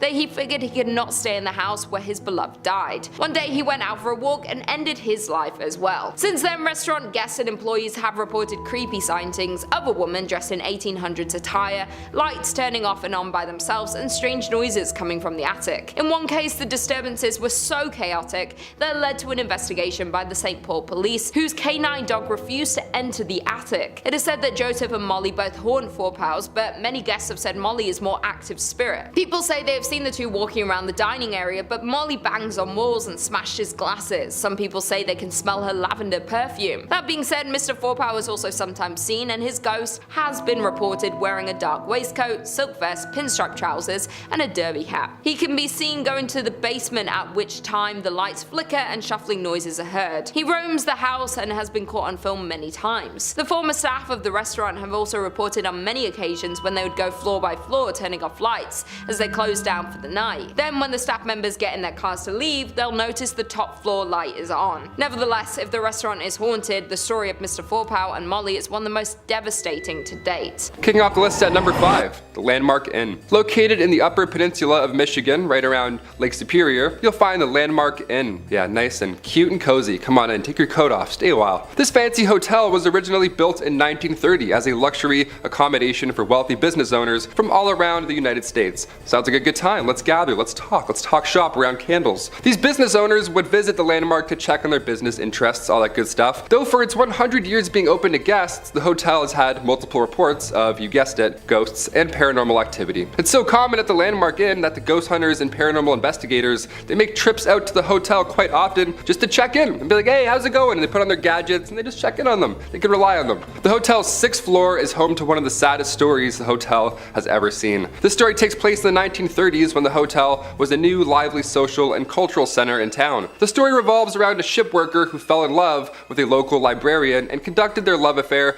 in the Lilac Room. Yeah, of all places, of course, let's go meet the Lilac Room. Sounds beautiful. And that was where the man was staying. Perfect place to meet. The couple was said to have a planned wedding upon his return from the last voyage on the sometimes treacherous Lake Superior. Unfortunately, their love affair ended in tragedy when his ship met with a storm and sank to the bottom of a lake. He never returned to the shore, and the librarian mourned the man in said Lilac Room, eventually dying herself of a broken heart. The heartbreaking story comes with many reports of the Lilac Room now being haunted. Yeah, rightfully so, as a large number of guests has reported hearing cries and whispers from a female. The female is also seen by many guests and workers on the 6th floor near the Lilac Room, crying and mourning for her loved one. A less romantic story that is associated with the hotel goes back to when it was even finished being built. During construction, a man ended the life of his girlfriend due to anger and jealousy, and this took place right after she told him about her past boyfriends and their relationship history, just normal stuff that he flipped out on, just a monster. And since the hotel was still being built, to conceal the evidence, the man buried her in the unfinished basement. Just horrible stuff. You knew I was going there and you're like, please don't.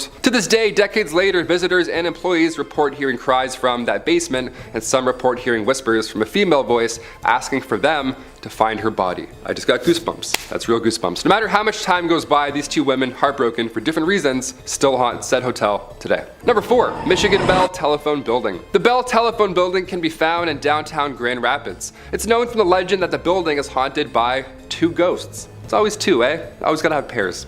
Good things come in pairs. Even demons. These spirits have consistently caused chaos throughout the buildings for years in their own unique personal way. We love it. We love a unique ghost. The spirits that haunt the Bell Building are rumored to be Warren and Virginia Randall, a couple who used to reside in the Grand Rapids. Back in 1907, they moved from Detroit and bought the Judd White Mansion in Grand Rapids, which has now been torn down and built into what we now know as the Bell Telephone Building. So a lot of history there already. Over the years of living in this new house, Warren and Virginia's relationship started to crumble as Warren became very strange and paranoid almost, creating hardships in their relationship. In 1908, Virginia became tired of Warren's strange and aggressive behavior, so she decided, I'm out of here. Peace. She left him. One night, 3 years after they were separated, Warren convinced Virginia into taking a car ride with them, hoping to get back together, maybe talk it out. The two of them ended up at the Judd White house where their verbal disagreement turned horrible, and Warren sadly took the life of Virginia. Then he proceeded to end his own life in the very same moment. The tragic accident that happened in the Judd White house became public knowledge, and the house was left empty with no one wanting to occupy it. Yeah, more than fair. I'm like, what's rent? Also, what happened? No. The house remained abandoned for 10 years after the accident until they finally just decided to tear the thing down completely. Thus, in 1924, they built the Bell Telephone Building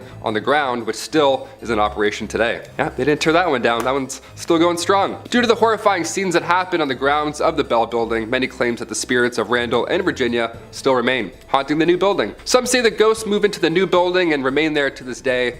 I mean, I think that's possible. Ghosts like to move. They can go through walls. They can probably relocate. Through the years of operation in the office building, visitors and employees all report being harassed by strange late-night calls, which have been traced back to be coming from inside of the building itself. Yeah, inside the house. You guessed it. It's upstairs. That's so scary. Due to this and the strange, eerie feelings that the employees feel while they're even working, it's safe to say Randall and Virginia may remain on the grounds. Most likely. They're definitely there. It sounds like they're there. They're for sure there. Number 3, the Henderson Castle. Established in 1895, this castle is a hub for many spirits and paranormal activity. I mean, it's a castle.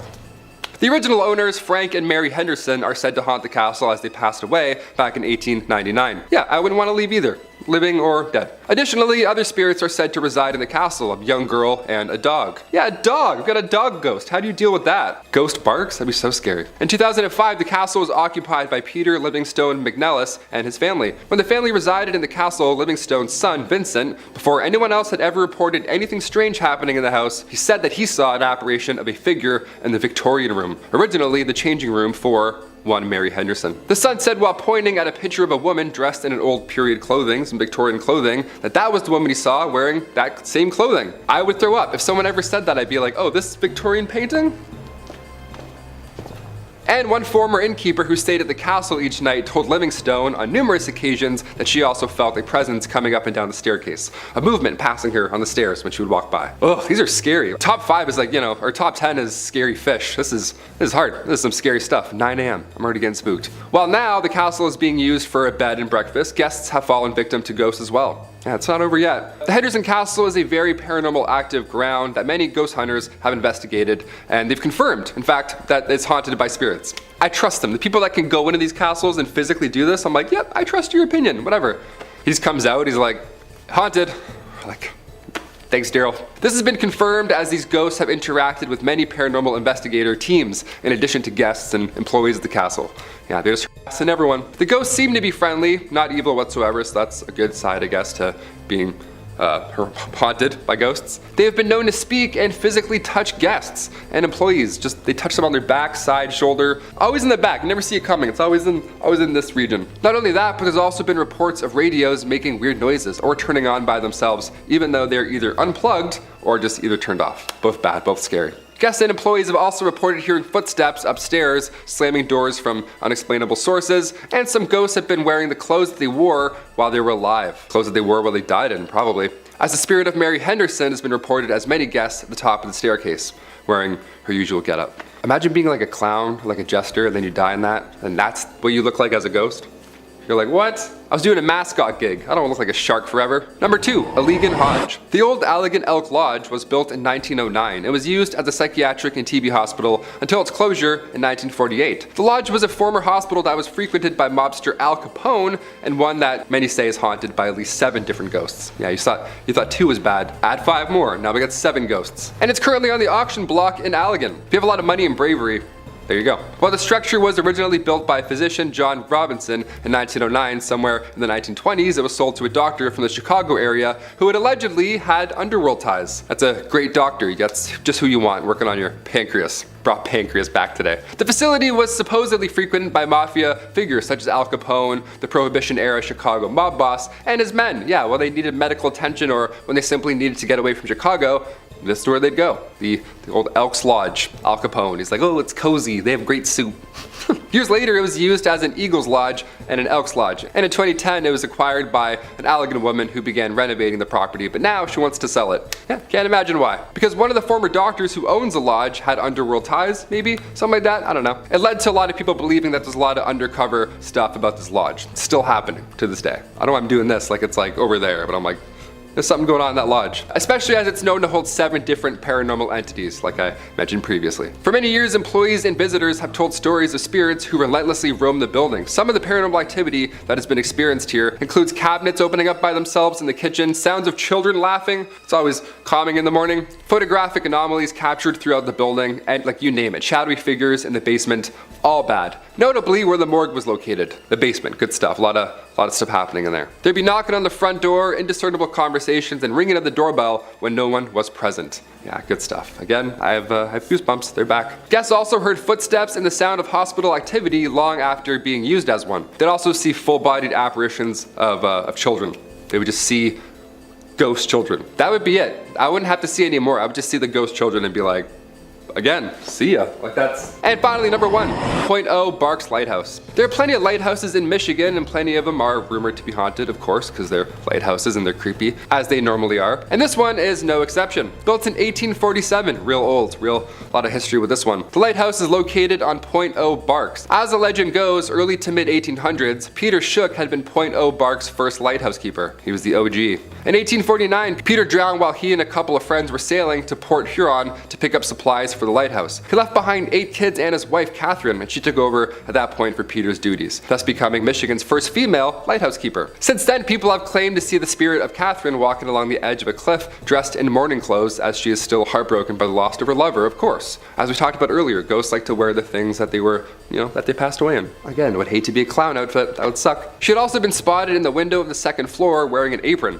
along with an apparition being seen, footsteps ascending and descending the tower stairs, and giggling has also been heard. Yeah, you hear giggling and there's cold spots, therefore haunted, for sure haunted. And the smell of burnt tobacco has also been wafting through the air many a times. Lighthouses are pretty stressful, more than fair. When paranormal investigators, specifically the Southeast Michigan Paranormal Society team, when they had a 2-day intensive investigation after their search, they concluded that they believe that there is every reason for the lighthouse to be haunted. The investigators did some electric voice phenomenon work in the living room, and then they heard loud thuds from overheard. Like, where did they get this gear from, Like, I want this gear. I have some questions of myself going on in the apartment. I want to swing it around a bit. A sound of something scraping along the floor as well, and additionally, during their investigation, the rocking chair had moved 2 feet and was still moving. Just love to keep rocking around. We love that. We love haunted rocking chairs. We love unexplainable forces. While they were upstairs, they also reported hearing heavy footsteps from another unknown source. So many ghosts, there's rocking chairs, people moving around, working in the basement. It doesn't sound like the afterlife is a peaceful one, if I'm being honest. Sounds like there's a lot of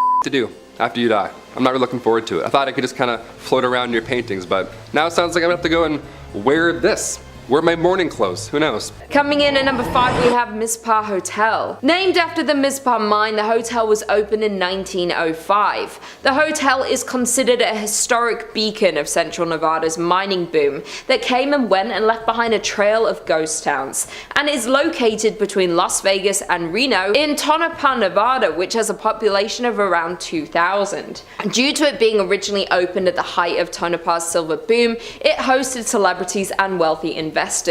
The famous celebrities that have been linked to the hotel are Howard Hughes, Jack Dempsey, and Wyatt Earp. Additionally, at the time, it was the tallest building in Nevada and was one of the first luxury hotels in the state. At the time that it was built, it was heralded as a sign of Tonopah's prosperity, as it was displayed on newspaper headlines, proudly displayed in the Mizpah during the area. However, over time, several accidents and crimes took place on the hotel grounds, making the hotel need to close and reopen several times, most recently in 2011 after being closed and boarded up for 10 years.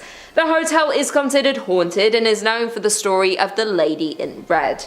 The Lady in Red was a high-class adult worker who lived in the top floor of the Mizpah. She sadly lost her life at the hands of a man in the hotel by her lover. Her lover wanted her to give up her work for him, though she did not want to do that.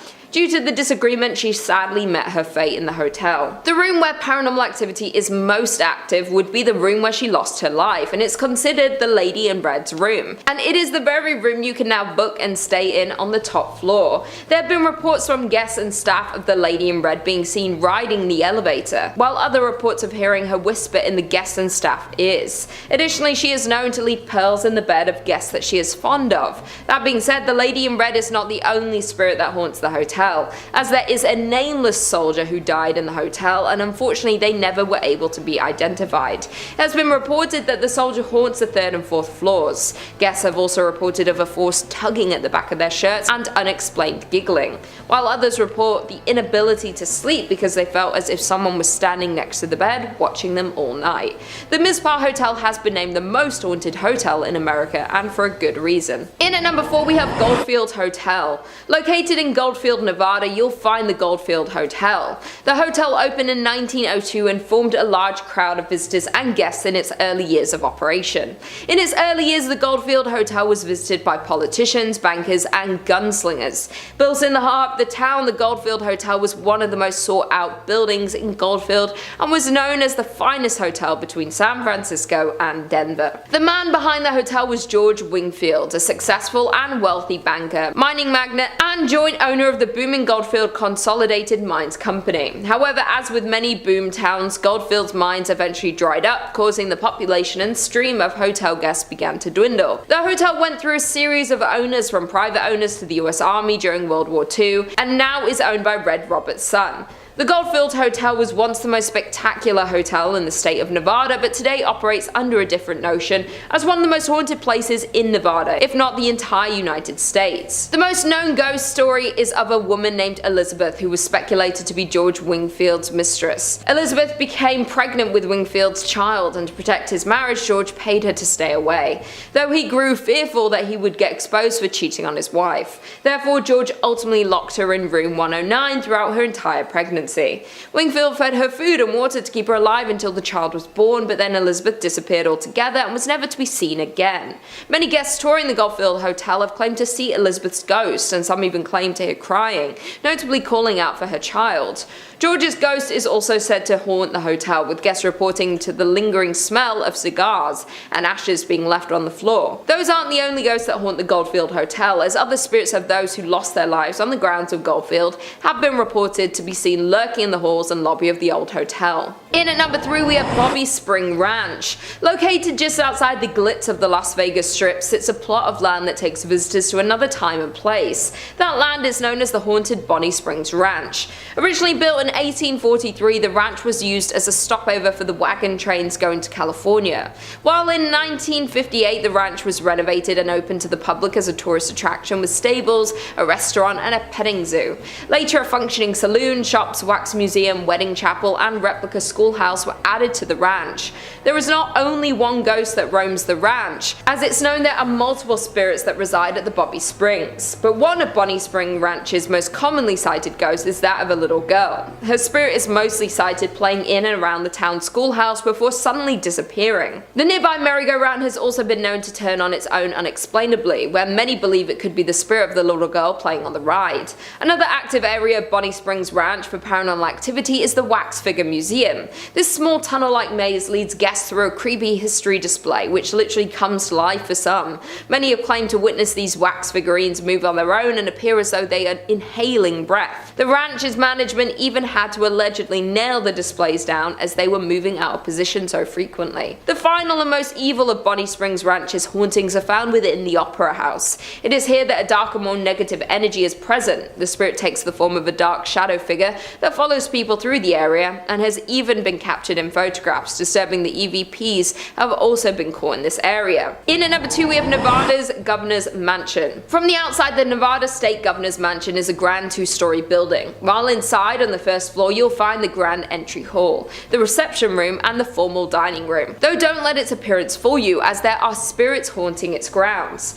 The governor's mansion was completed in 1909, and the Governor Denver S. Dickerson was the first governor to occupy the residence. His daughter June is the first and only child ever born in the governor's mansion. The mansion is said to be haunted by June and her mother Una. Since their passing in the mansion, there has continually been paranormal activity reports in the household. The mansion is said to be haunted because former employees at the mansion have reported hearing cold wind blowing from an antique grandfather clock that also swings open periodically without assistance. Former First Lady Sandy Miller's brother-in-law is said to have seen the apparition of a woman in a white gown. The woman is believed to be Una Dickerson, dressed for the mansion's opening in 1909. And finally, in at number 1, we have Silver Queen Hotel. Located in Virginia City, Nevada, the Silver Queen Hotel was constructed in 1876. This makes it the oldest hotel in Virginia City.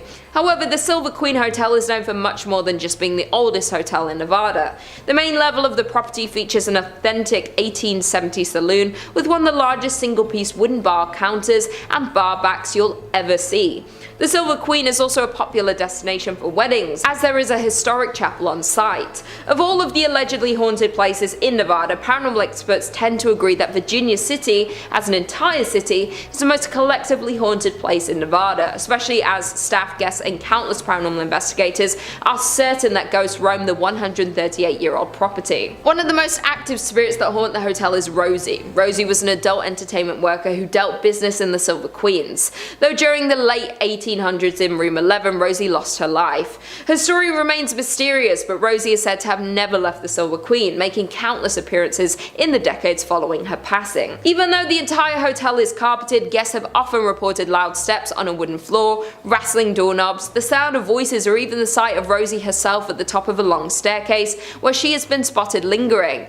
Other visitors report on TripAdvisor and Yelp describing the loud noises at night and an unexplainable sense of eeriness. One guest had a more terrifying encounter in the hotel as they described getting chased down the hallway in the middle of the night by a ghost. Coming in at number 5, we have South Manitou Island in Leland. South Manitou Island is part of an island chain in Lake Michigan that extends north to the Straits of Mackinac. The only public access is by ferry from Leland, Michigan. The island consists of a ridge of tilted layers of limestone buried under a blanket of glacial debris. 16 miles offshore from the Lilano Peninsula, featuring 300-foot sand dunes, deserted shoreline, and empty campground, it's about as terrestrially creepy as you can get in Michigan.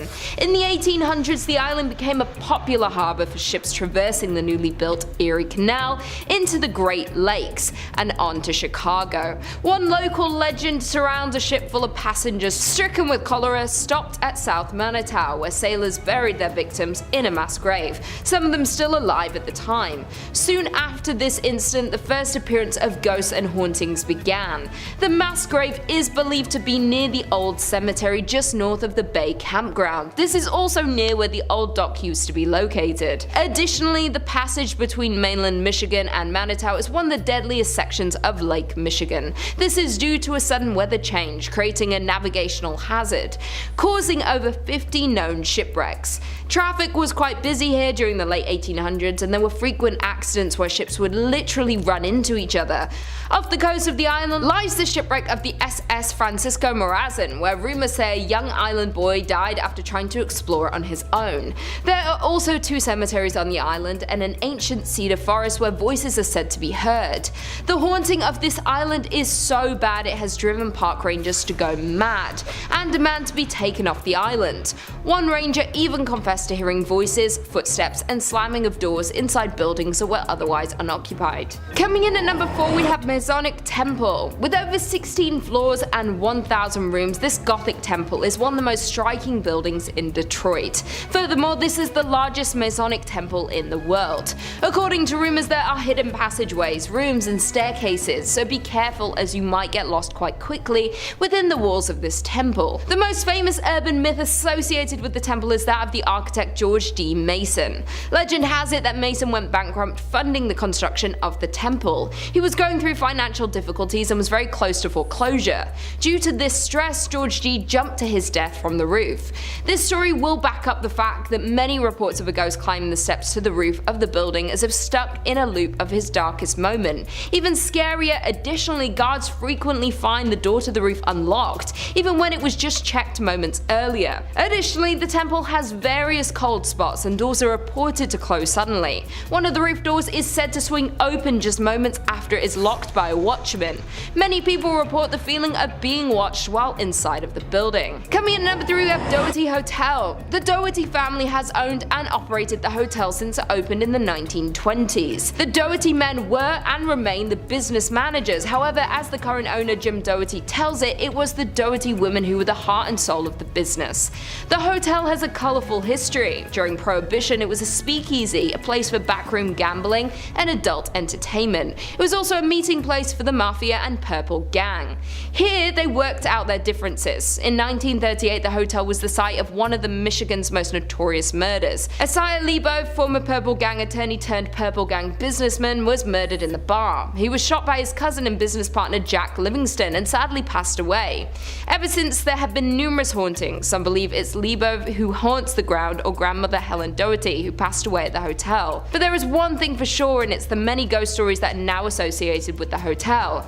Guests, visitors, investigators, employees, and the owners have all had some kind of paranormal experience at the hotel, which includes perfume scent wafting through occasionally, loud knocking, bedroom doors open and close by themselves, and dark apparitions and shadowy figures have been spotted anywhere from the lobby to the top floor. Also, the spirits of other murder victims roam the halls, lobbies, and rooms. While some can be seen, others prefer to just make noise. Coming in at number 2, we have Michigan's first state prison. Established in 1838, Michigan's first state prison remained in operation through 1934. The prison served as the nucleus for the city as it spanned some 20 acres. Over the years, it relocated and at one point became the largest walled prison in the world with around 6,000 inmates. In 1952, in response to poor medical care, brutality from the guards, and bad food, 2 maximum security prisoners took hold of a guard and used his keys to release other inmates. A days-long riot ensued, resulting in 9 guards being held hostage. Additionally, the riot resulted in the deaths of several inmates and guards before it was extinguished by the National Guard. The inmates fought for and won a list of 11 demands for reform. Today, the old prison has become the Armory Arts Village, a residence and studio for local artisans. Apartments are very contemporary and halls are covered with artwork. In spite of its modern renovations and freshly painted walls, though, rumors persist of its haunting.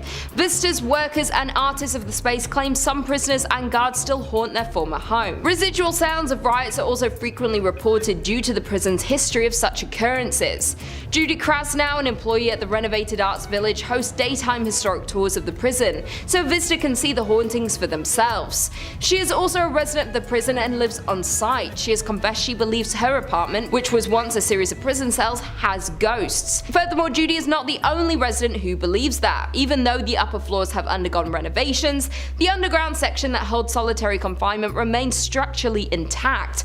Although cells have been removed, there is intensity in this area that cannot be denied. And finally, in at number 1, we have the Whitney Restaurant. Located on Woodward Avenue, Restaurant Whitney was the former mansion home of David Whitney. David was one of the Midwest's wealthiest lumber barons at the turn of the century, and he built this magnificent 21,000 square foot home in 1894. The mansion was restored in the mid-1980s, and since then, reports of unexplained paranormal activities have been reported, such as shadow figures have been seen on the second floor, disembodied voices have been heard, and other strange phenomena have occurred. It is known that the mansion is haunted by Whitney and his first wife Flora.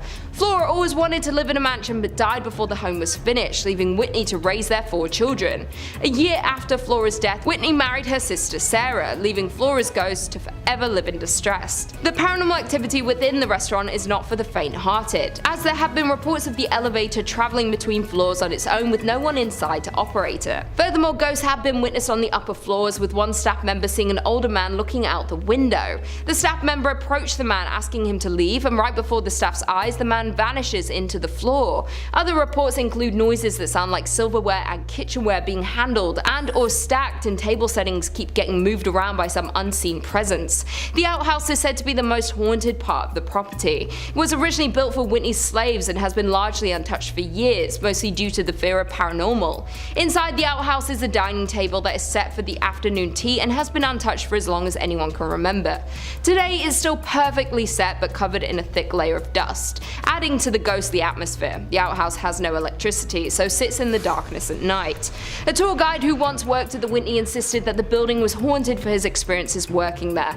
The worker claims a group of dolls vanished from a room inside the building. Also, the worker has reported hearing his name being called from an empty area of the building. The Whitney Mansion is an elegant and beautiful property but has high body counts, a haunting history, and plenty of supernatural sightings still happening today. Number 5 on this list is the Carolina Inn. This inn has actually been voted one of the most haunted in America by a few different lists. The University of North Carolina says the Carolina Inn was built in 1924 and quickly became a popular hotel for visitors and graduates of the university. In 1948, the Carolina Inn's most long-lasting guests checked in and apparently never left.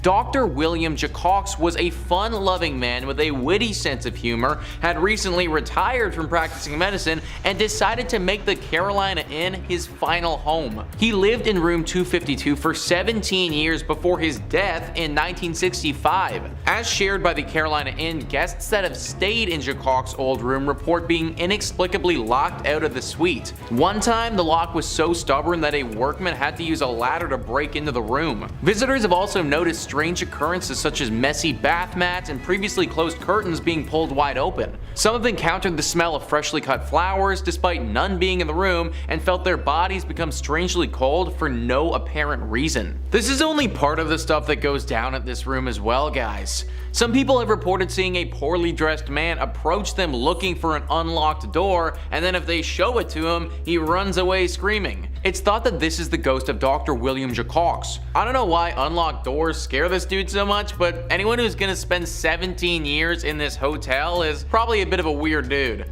Unless you want to deal with a crazy old doctor ghost messing with you all vacation, I'd stay at a different inn. Number 4 on this list is the New Hanover County Library. I don't know why, guys, but something about haunted libraries is just so intriguing to me.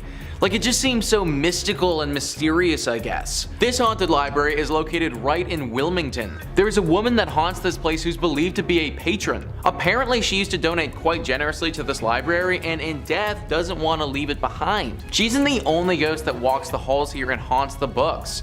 There's a male poltergeist who makes his presence quite known as well. He apparently died in a duel that happened here many years ago before this land was turned into a library. Nowadays, these two ghosts make it very hard to do any serious learning or studying considering they haunt the place so much. The woman isn't too bad, she just shows up and looks super creepy, but from my reading, she only actually punishes those who cause harm to the library or make fun of it. Those who come here to learn and to read, she leaves them be for the most part. The man, however, is certainly quite the pest. He often messes with those that come here and makes it very difficult for people to accomplish anything. I love libraries, I think that we should all go to them more often, but maybe just not this one specifically. Number 3 on this list is Fort Fisher. Fort Fisher was a critical fort during the American Civil War. It was used by the Confederate Army and was pretty instrumental for them from 1861 to 1865. This fort was used to protect an important trade post there that the Army needed. They defended this place for those 4 years, but then in 1865, the Union Army came in and was finally able to capture it. This battle was a very bloody one and was actually huge for the Union Army and the overall scope of the war. Apparently, there was a lot of death at this fort, and that death, it's never really gone away. Now, this fort is teeming with paranormal activity. Visitors will often report hearing gunshots coming from thin air. The sounds of many footsteps all running at once as if people were charging ahead. Orbs of energy appear in front of them from no apparent source. There are 2 very famous ghosts that haunt this place as well, Robert E. Harrell and General William Whitling. Robert was apparently an outcast who died under mysterious circumstances and has not been able to rest since. The general was actually taken prisoner and killed at Fort Columbus, but he returned to this place because he feels regret for how he failed in life. He was apparently responsible for defending this place and was not capable of doing so. A very haunted fort that I wouldn't recommend going to. Number 2 on this list is Lydia's Bridge. Who is Lydia and why does she have a bridge and why is it haunted? Well, Lydia is quite the famous ghost. This is a true ghost. Like when you think of a ghost and a ghost story, this meets all the criteria for a good one. Spectrum Local News says people traveling between Jamestown and Greensboro on US Highway 70A said they've encountered the ghost of Lydia, a hitchhiker. If she's picked up, she gets into the car and vanishes before she reaches the requested destination. Various versions of the Lydia legend have been passed along over the years, and there are apparently 11 different versions of the story that are set in North Carolina. It's common for folks to go ghost hunting for Lydia near the bridge. In the book Looking for Lydia, historians Michael Reniger and Amy Greer cite the 1923 death of Annie C. Johnson as the real-life Lydia who died after a car flipped in 1920. That is a story with some history, man.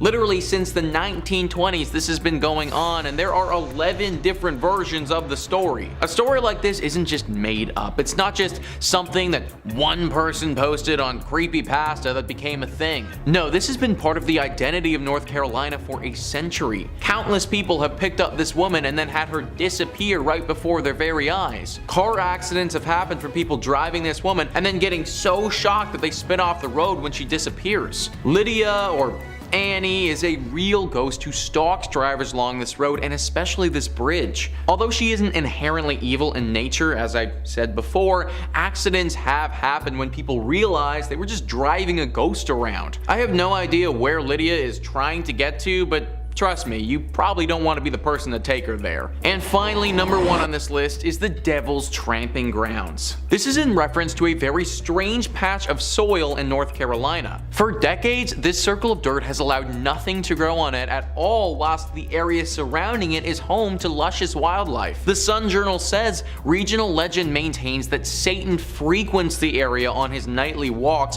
pacing the circle as he contemplates his nefarious deeds. Normal vegetation surrounds the circle, but only a wiry grass grows inside it, and no plant life of any kind can be found on the path itself. Visitors have also claimed to see red glowing eyes in the circle. Now, there could be any number of reasons for why nothing is growing on this patch of dirt. Simply because an area of land cannot grow wildlife doesn't automatically mean the devil himself has anything to do with it. But throw in the fact that there are 2 red glowing eyes there, plus a few other creepy occurrences, and we might just have something demonic afoot. Locals have reported putting objects in the center of the circle, then coming back a little while later and having those same items moved outside the circle, as if someone or something did this deliberately. The thinking is that this circle is a place used by the devil to dance or to perform rituals that we don't understand. Having things inside his circle of death doesn't make for a great dancing spot or sacrificial zone, so those things need to get moved. That's why we see the red eyes in the night, and there's an overwhelming sensation of dread in the area. It's the devil doing his devilish things. A daring reporter actually decided to test this theory one evening and slept in the exact spot in a tent. He said that the entire evening he heard the distinct sounds of dancing footprints outside his tent, but couldn't spot anything when he looked out. My dude literally could have been like 1 foot away from the actual devil. No idea how he managed to make it through the entire night, but honestly, solid respect. Either way, this guy's story is an exception, not the norm. I'd avoid this place at all costs, because if you don't, the devil might actually make you pay for it. Number 5 on this list is the Seelbach Hotel. Seelbach Hotel is located in the heart of Louisville and has been there for quite some time. Virginia Travel Tips says, in 1905, the Seelbach Hotel in Louisville opened its doors.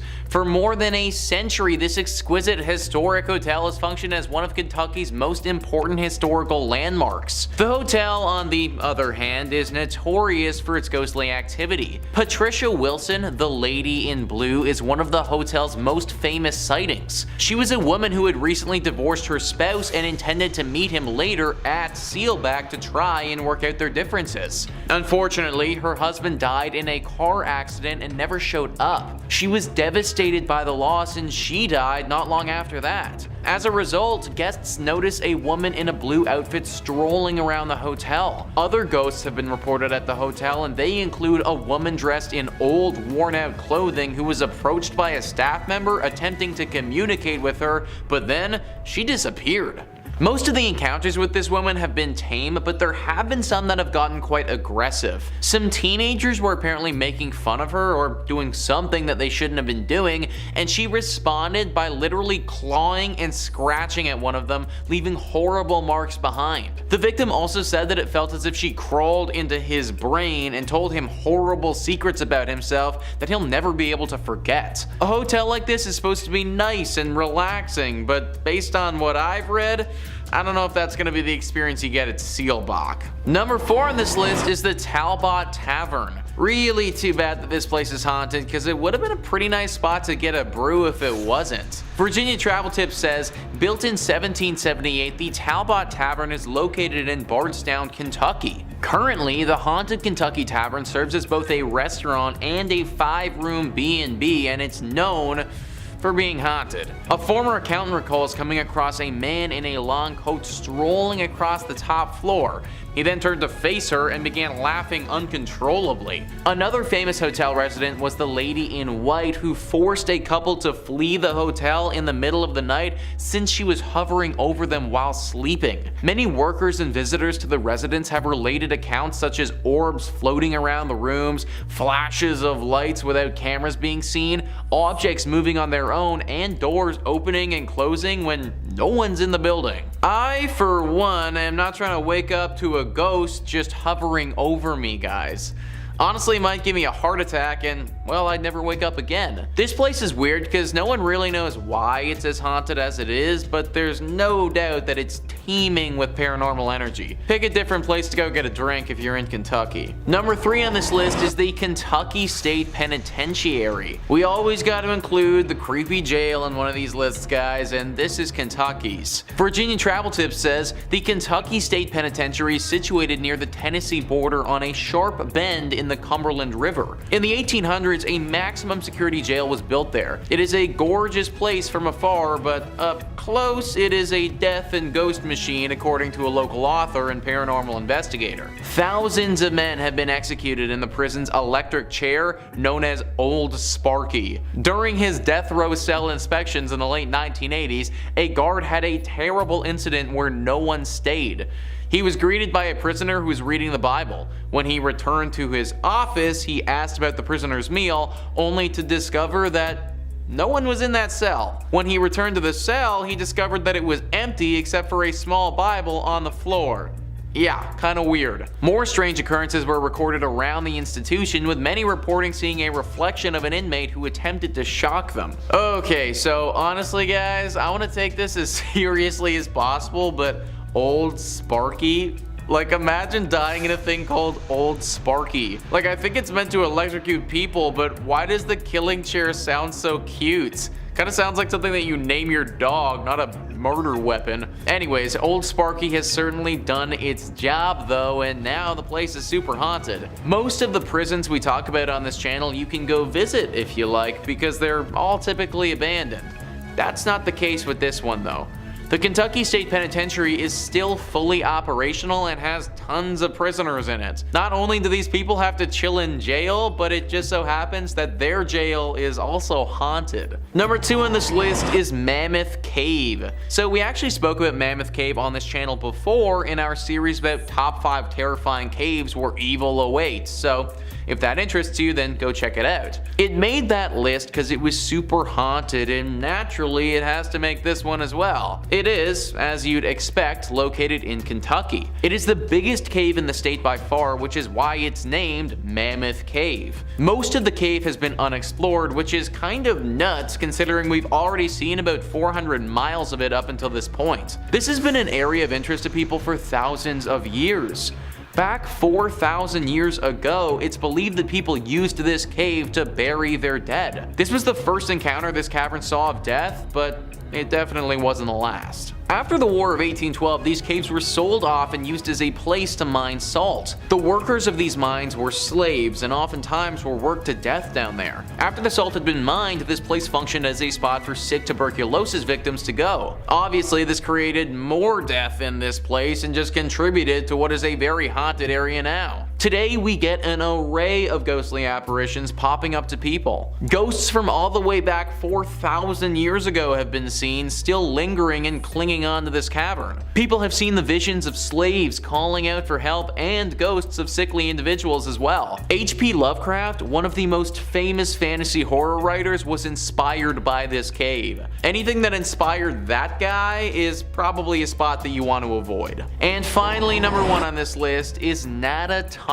What is it about tunnels that's just so creepy? It feels like there are a few locations in the world that seem to attract paranormal activity, and tunnels are definitely right up there. Virginia Travel Tips says Nada Tunnel, also known as the Gateway to Red River Gorge, is located in Powell County, Kentucky. Works of a one-lane tunnel on a two-way road began in 1910 and concluded in 1911. Drills and dynamite were used to rip through the limestone rock during construction, and one worker died while attempting to dissolve a stick of frozen dynamite by placing it next to the fire, which, resulted in the dynamite exploding. As a result, the man's spirit is claimed to haunt the Kentucky Tunnel. Others allege that the location is haunted as a result of a climber who died in this region. These incidents are linked to the mythology of a green orb appearing in front of the tunnel. If you plan to enter the tunnel, keep in mind that it only fits one automobile at a time, therefore check for other car headlights before proceeding. This is one of the coolest haunted places in Kentucky for the sake of it being engulfed in nature.